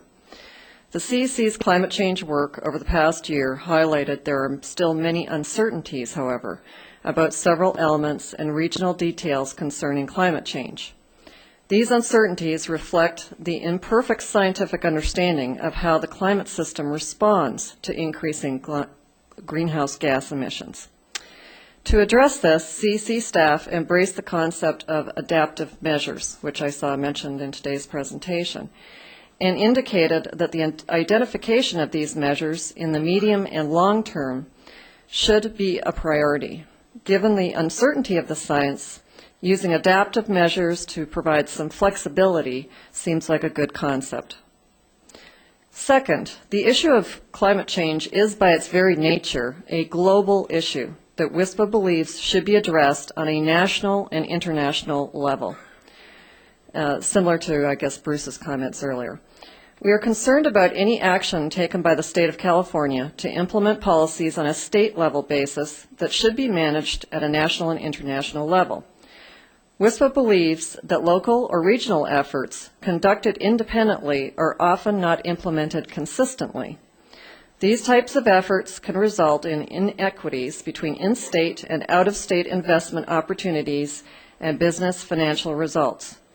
The possible competitive disadvantages to California businesses may cause significant harmful economic impacts on the state without having a clear indication of a measurable and favorable impact on climate change. To expand on this, a preliminary analysis has indicated that trying to achieve a CO2 reduction within our refining sector of more than 5% would likely lead to a very steep increase in costs. The exact nature of a 5% reduction would vary by refinery and would involve very targeted energy efficiency investments, which would be specific to each refinery. One refinery, a member of ours, has calculated it could have costs approaching $150 million a year to reach their year 2000 CO2 emission levels. WISPA is planning on obtaining a much more complete understanding of the costs of reducing CO2 in our members' operations, which we hope to share with you in the future. Third, WISPA supports sensible climate change policies that foster real technological solutions while still allowing for economic growth. Our area of concern is related to proposals that impose unilateral state mandates and reduction targets to reduce greenhouse gas emissions. Our members instead support urging voluntary actions that accomplish results through cost-effective energy efficiency technologies and programs. And I think earlier today, Eileen put out on the screen for you several examples of that, which were voluntary actions by a couple of our members, which did, in fact, have a beneficial economic impact. There are already many activities our industry is engaged in to increase the efficient use of energy at our facilities. But the key element of this is that they are all voluntary. This also directly reduces environmental impacts associated with providing and using the energy. The fourth point is, and we want to address this issue very clearly with you today, is we do not support a mandatory cap-and-trade program. And I think we were clear with the California Energy Commission as well on this. Nor do we support the development of a credit trading program specific to California or any other state. However, we do support, again, voluntary national or international programs that provide a greater balance between emission reductions and the benefits they create and the cost to the economy and the citizens of the state of California. For example, our companies support voluntary participation in larger scope national credit trading programs like the one you mentioned, Dr. Lloyd, which is the Chicago Climate Exchange. The Climate Action Team may find, however, that a one-size-fits-all set of solutions will not work for all entities, and a rush to certain solutions could negatively impact the state's economy. Thank you for listening to our comments today, and again, we do look forward to working with you on these issues.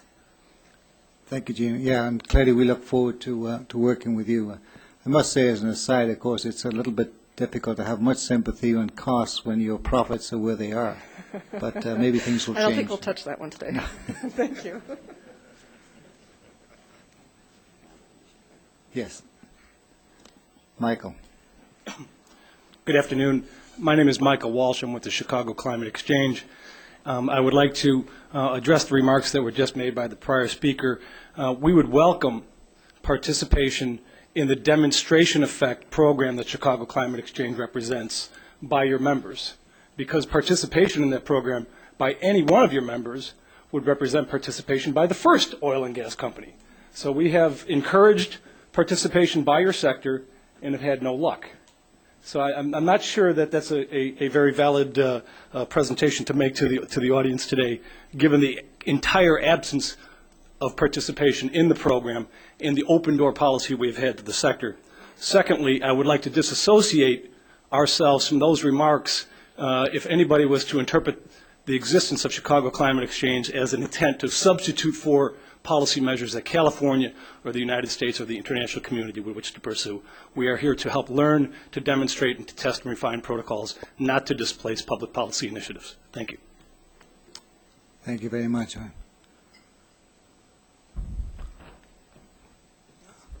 Oh, yeah. Okay.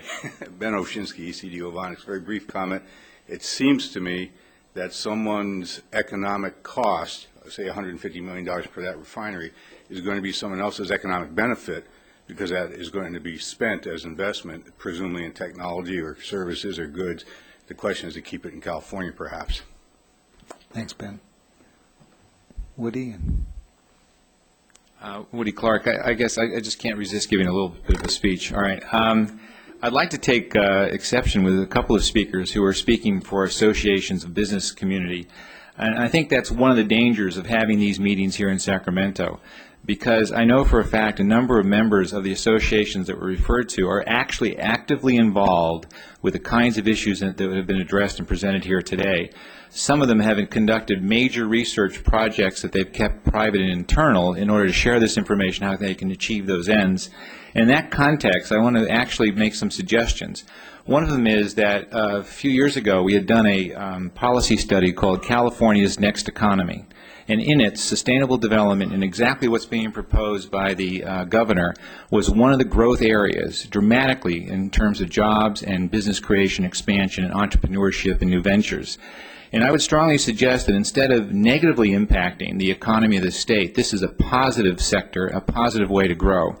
My current position with the Los Angeles Community College District demonstrates that. We have joined the California Registry along with UC San Diego and UC Santa Barbara, and we are encouraging other nonprofit organizations to join it as well. And much like my colleague from the Chicago Exchange just mentioned, we see this as an important, not just demonstration as a model, but we encourage other nonprofit public institutions to do that as well as in the private sector. And then let me just say finally that I think in terms of modeling, and my colleagues here from the scientific community, let me make two suggestions. One is you might want to revisit some of the IPCC models that were done in terms of preparation for the Kyoto Accords. I worked on some of those 5 or 6 years ago, and just get some kind of a baseline data from which to build to where we're going today. The second piece of this is a number of the national laboratories, not just our academic communities here in California, the national laboratories we have in California have done some incredibly good work in optimization codes. And I would strongly suggest you take a look at that in terms of the modeling that you're engaged in right now. And I'd be more than happy to give the references and others in the future. But the primary thing I want to mention is take a look at the microeconomics. Just don't focus on the macro. Just don't focus on whether or not that's, numbers of CH2 here or there, but what's being done on the microeconomic level. And that has to do with regions, it has to do with communities, and it has to do with businesses, profit and nonprofit as well. Thank you. Do you have a comment, Alan? Oh, thanks, Woody. BB, anybody? Okay. All right. Thank you. Was Cynthia?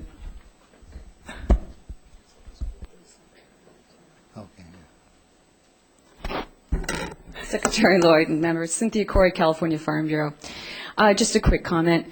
I just wanted to, in looking at the schedule we have here for the scenario planning team, and I know that that's where, from my understanding, is where the Department of Food and Agriculture will have some input. We basically have our next stakeholder briefing on August 15th, and according to my calendar, that's in a couple of weeks. And one of the other points I saw in the presentation was that there was going to be a reliance on the CEC advisory committee, which I was glad to be a member of.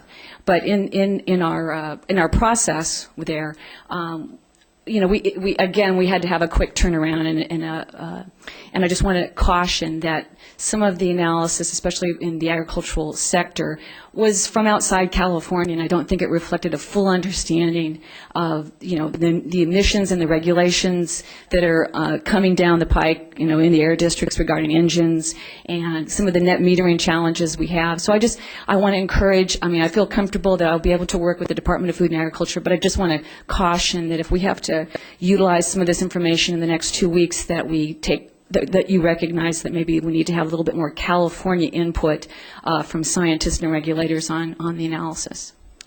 I agree very much with you, Cynthia, that we're going to look at these, and if there's differences, we should try to take those into account. Very, very good point. Secondly, one of the things in trying for the agricultural community to figure out how we can be a part of this, how we can support sequestration and possibly benefit from it, was that there is an incredible lack of California-specific research, and I applaud the efforts of the peer program and what the CEC has tried to do thus far. But the agriculture community would be very interested, and maybe this is our part, and the next step in getting us to something beyond that is that how we could promote and prioritize and look at what could be done in California that's specific to California agriculture, not acres and acres of soybeans and corn of no-till in Iowa, which, believe me, I love, I'm from it, but we got to look at the 500,000 acres of almonds and orchards and wine grapes in this state and see what we can do based on our 350 commodities here in California. Thank you. Let me respond briefly to that. We met with the Secretary of Food and Ag earlier this week. Some of us have shared that same concern that as an East Coast person, we keep importing people from places who don't know California geography. After being here for 21 years, I'm a little more comfortable with saying I belong here, but we have taken that very seriously. We've got UC Davis and we've got some other agricultural academic centers who are involved in this next cut of the scenario analysis. One of the things that came up at that meeting is that the forestry community has come forward with an identified piece of analysis that they think needs to be done to get to the next step of information. And one of our pitches to Secretary of Food and Ag was help us figure out, what that is, because this really is sort of the next cut at where are we, and part of that will be deciding what needs to be focused on in the 2 years after that. No, and we take this very seriously. Obviously, given the importance of agriculture to California, this has to be a way in which we work together to capture that valuable asset in a positive way.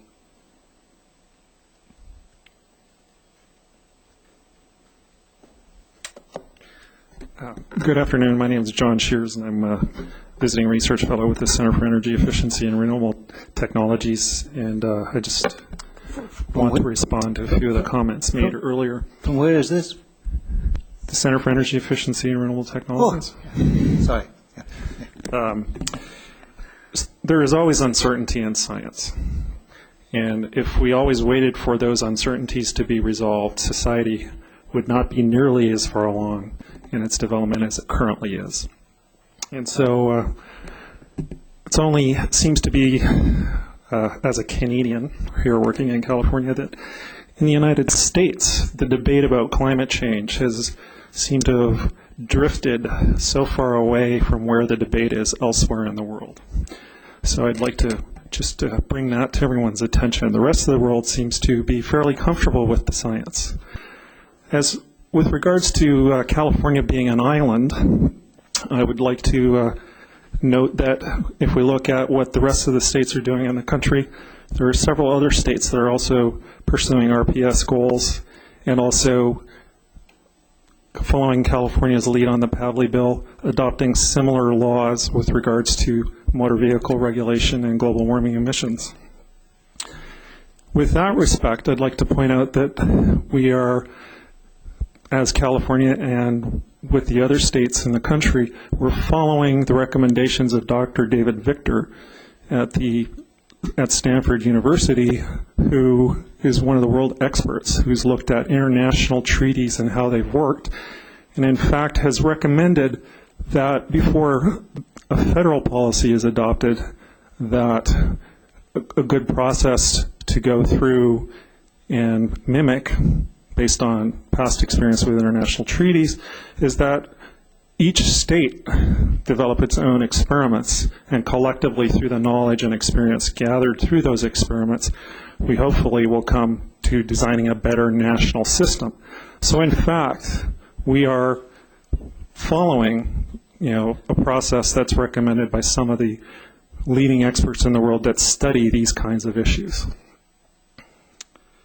I'll just end my comments there. Thank you. Thank you very much.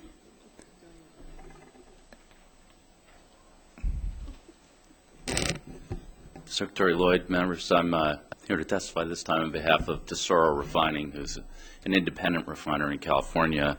But it also, I think, responds to some of the more generalized comments that were made.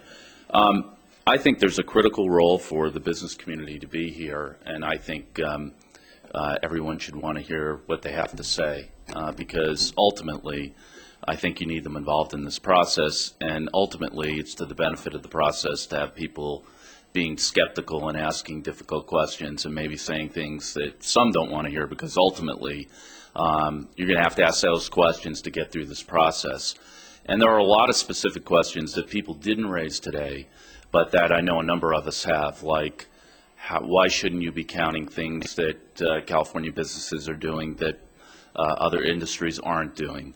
If you adopt the flaring rule in the Bay Area that goes beyond any other state or air district, and you're doing the same in South Coast, or the South Coast has requirements that go beyond anybody in the world, why shouldn't California businesses get credited for that? What should the appropriate baseline be? What happens to the economic competitiveness of California businesses if you don't give them some credit for the things that they've done that you've encouraged and you've asked us to work with you on, whether it be introduction of low sulfur diesel early or reformulation of gasoline, et cetera. And then in some of the specifics that were in the proposals, and Dr. Lloyd, you know more about this than probably anyone here, although Ms. Tuck will certainly soon know as much, things like blending more ethanol into fuels.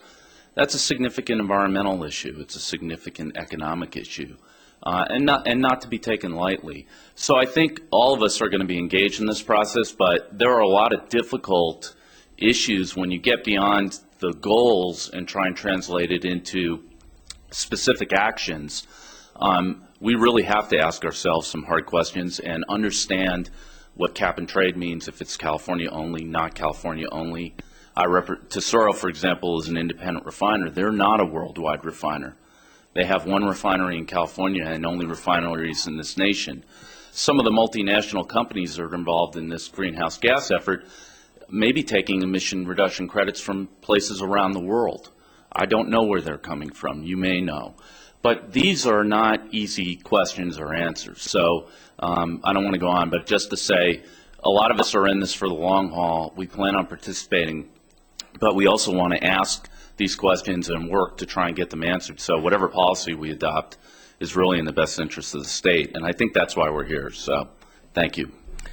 No, again, the pretext to your questions, Ed, that we didn't welcome input, that's clearly what we welcome that in, but we need to work with the private sector. Otherwise, this is definitely not going to work. So appreciate those tough questions, and we've got to address them. So, yes, go. Hi, Amy Lors from the Union Concerned Scientists. I wanted to first just reiterate my support of this wonderful process that the administration is taking and leading the nation on these climate policies. I also wanted to specifically respond to Cynthia's concern about the limited scientific research in California on the impacts in the agricultural sector. A study that we were involved in did look at was with a group of California scientists and did look specifically at the impacts on the wine industry in California on wine grapes, and showed that there would be really significant impacts across the sector on the wine growing regions in California. In addition, I just wanted to point out that there are ongoing research that we are also involved in, working with UC Davis, looking at the impacts both on pests and water, and a whole slew of different activities with California scientists in California. Thank you. Any other? Okay. Ben Oshinsky again from ECD Ovonics, and apology, I missed the better part of the first hour, so the question I'm going to raise may have been addressed or even answered, but I haven't heard it referred to since, and it really goes back as much, I think, to the TELUS report, and which I haven't read. I look forward to that. The question is, did they address, or is anyone addressing, on the transportation sector, what would be the consequences of hybridization of the light-duty vehicle fleet? Perhaps even 100% hypothetically, which is the direction things are going in, but could use some help. And then beyond that, the effect of if you had nearly that kind of penetration on a plug-in hybrid fleet in the light-duty fleet in California, or as a start. Because I suspect the consequences would be dramatic on the CO2 front. Tom, do you want to address that? Tom Coquette from the Air Resources Board. Yeah, we are looking at that as the a possible next phase of the PAVLI regulations for the later in the next decade to see what the potential opportunities are there. And one of the things to sort of model or use as our baseline scenario would be greater use of hybridization. But you also have the upcoming ZEV technology review, which presumably you'll be including things like plug-in hybrids as part of that. Yeah, as part of that review, we hope to get a better handle on what the future market is for all types of hybrids, and that could form the basis for what could be done beyond the first set of greenhouse gas emission regulations for cars and trucks. And then comes back to Cindy at the board. So. Yeah, it does bounce around and come back to somebody. Can I use Tom as a point person to start to get involved in this? Okay, thanks. Yeah. Hello. Hi. Jennifer Smith-Grubb, Sustainable Silicon Valley. Sustainable Silicon Valley is a partnership between business, government, and non-governmental organizations in the region known as Silicon Valley. And I think it's important for people to know about it because it's a voluntary effort that's demonstrating what business and municipalities can do when they come together and want to reduce CO2 emissions. As Margaret Bruce, my colleague, said, we have a 20% target to reduce CO2 emissions by 2010 based on 1990 levels. And the companies and municipalities that are part of this are reporting voluntarily how they're helping to meet this regional target. We use educational forums to help educate our participants through peer learning, and they're learning that in this process they can save money, significant amounts of it, and at the same time save energy and help the environment.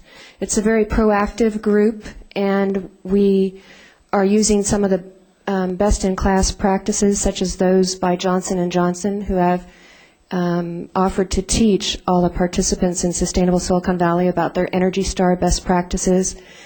And I think that California has an opportunity to lead the way, just as the Silicon Valley region is leading the way, to demonstrate what people can do when they come together around a common goal.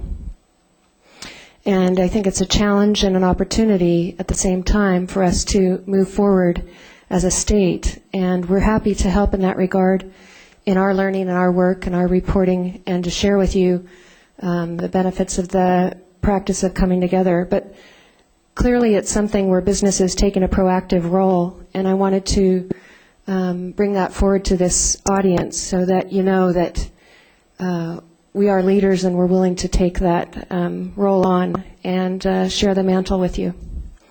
Thank you very much indeed. Margaret, you got something to add there? Just briefly, thank you, Secretary Lloyd. Margaret Bruce from the Silicon Valley Leadership Group, formerly the Manufacturing Group. I wanted to do a forward look on some of your implementation scenarios, and I know that's a ways down the line, but some thoughts occurred to me as I was listening to the various discussions about direct emitters and indirect emitters and what some of the possible structures are with respect to cap and trade. I think it might be important for the implementation scenarios to take a look at the two different, very different sectors. Those that are indirect emitters play a very large role in the state. Those are all the businesses, industries, the you and the me of the world. And I wanted to hopefully suggest that you take a look at the alignment of financial structures in incentives, tax rebates, funding from either grants, loans, other kind of foundation funding. If you could pull those things into alignment. Right now, one of the things we are seeing from a nonprofit perspective is that there is funding available for demand response programs, there's funding available for energy conservation programs, and there's pockets of funding here and there available for emissions reduction programs, but they're not in alignment. There are many contributing possibilities to the success of this overall program, those that involve the transportation sector, building codes, appliance efficiency standards, building standards, job creation. If there was a way in your implementation scenarios that you could take a look at the alignment at the state level, perhaps even broader, for all of the follow the money part of this, how you can make sure that that you build on the cumulative success of small pieces. I think it's also important to utilize this to address the concerns that some businesses have, I think very legitimately, that doing business in California is competitively difficult. We want to continue to provide good jobs here. We want to continue to be a thriving economy. And we can do that, I think, hopefully. You know, it's always nice to have a hopeful spin on things. So out of crisis is also opportunity. So I think I'd like to encourage you to take the opportunity to help direct the funding in a united and consistent way to help us achieve these very noble goals. Thanks. Thank you.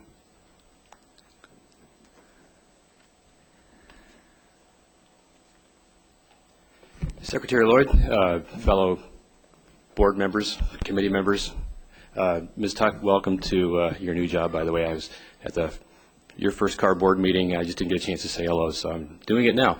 I'm here, my name is Tom Folks. I'm with Mightycom. We're here monitoring the meeting for the Robert Bosch Corporation. Our interest at Bosch is in clean diesel technology, and I wasn't going to say anything until the subject of hybrids came up and plug-in hybrids, and we're just delighted that the ARB is taking a look at those for future reference and incorporation into some more policies. And just for the record, we wanted to make sure, or at least clarify, the role that clean diesel technology will be playing in those future policy reviews as well, given the European experience with clean diesel technology and the European view with regard to clean diesel and its role in CO2 reduction. So I'd like to just get that clarified, and if I could, get the roles of the CEC in the IEPR process and its review of transportation fuels technologies and transportation energy use, and the ARB's role in how they're going to fit together in this effort, because when I heard the hybrid question, I thought that was going to be addressed by, for some reason, the CEC. Versus the ARB, so I want to make sure that CEC is talking to ARB about all of these things and that they are both talking to you. So thank you. Thanks, Tom. By the way, as you know, in California, clean diesel isn't enough. We want cleaner or cleanest. So when can we have those? You can be taking hits off the tailpipe, I'm sure, by 2010. So.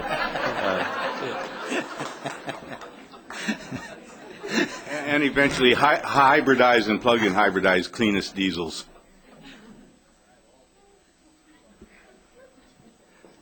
Any other comments?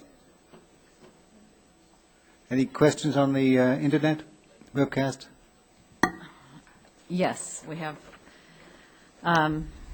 three. The first one is from Mr. Carl Zacella, Sierra Club, and he says, the goals of this program are ambitious and we are pleased by them, but the governor has indicated his support for so-called clean coal, which would be wheeled along the proposed Frontier Power Line planned to be constructed across Nevada.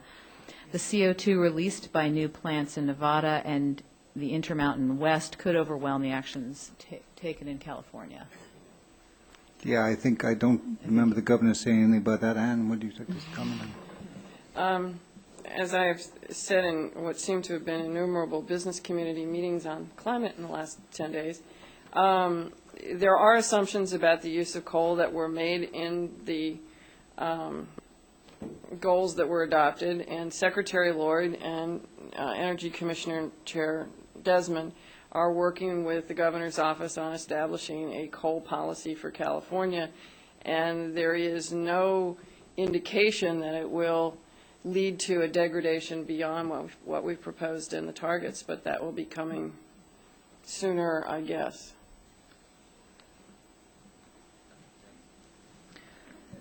Okay. That ringing endorsement there. The next question comes from Christina Skierka at Flex Your Power, and it says, what will be the relationship between these efforts and the climate registry, particularly with cap and trade? You can answer that. As part of the cap and trade report, we'll be looking at that issue.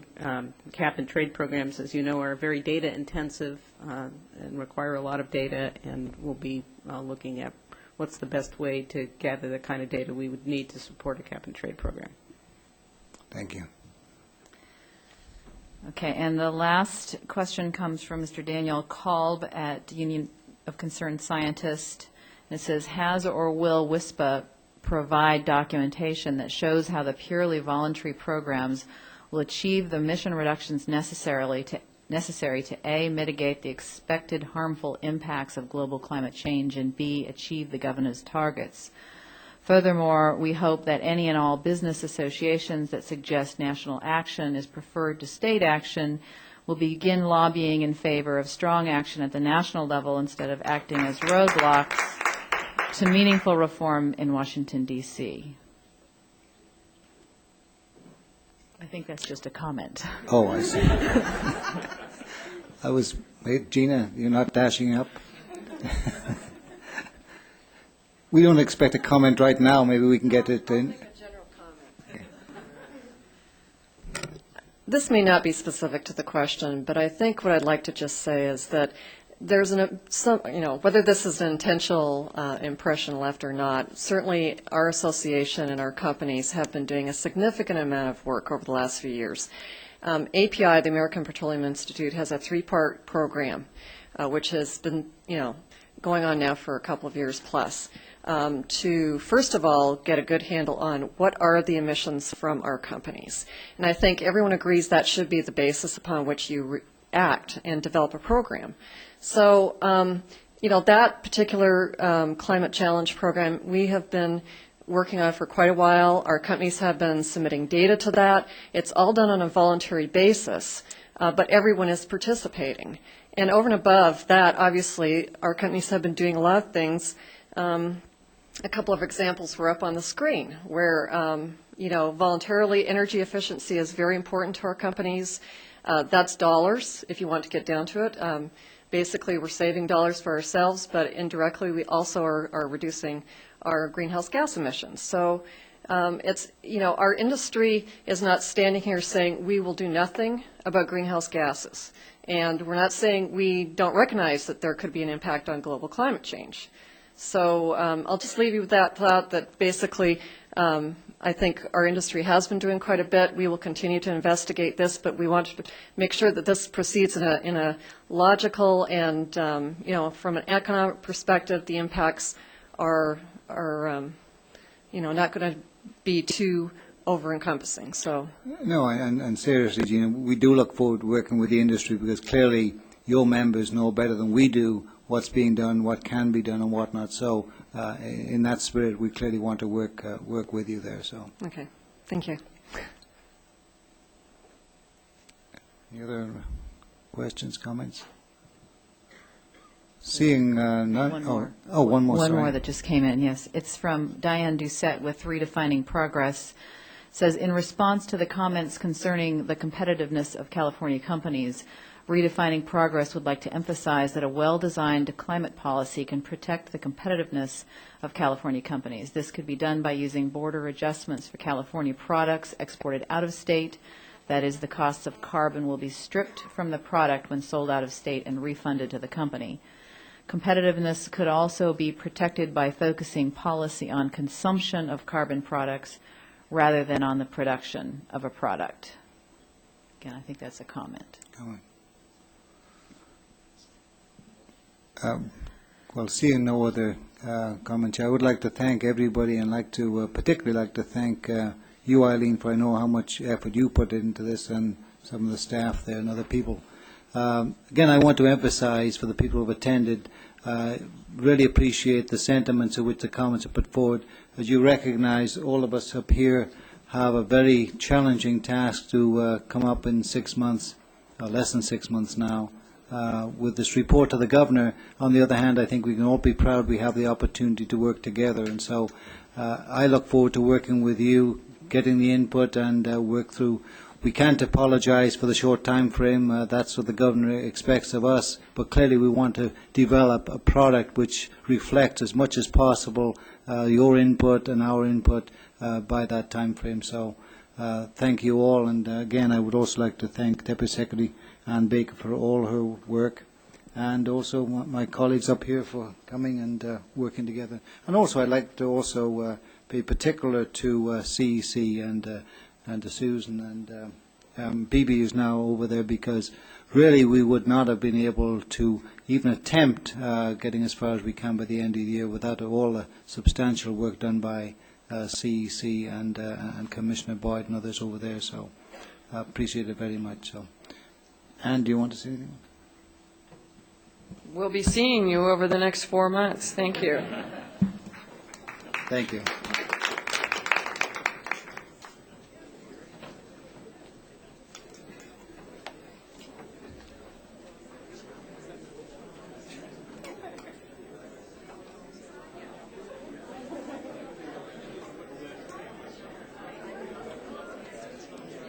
See you.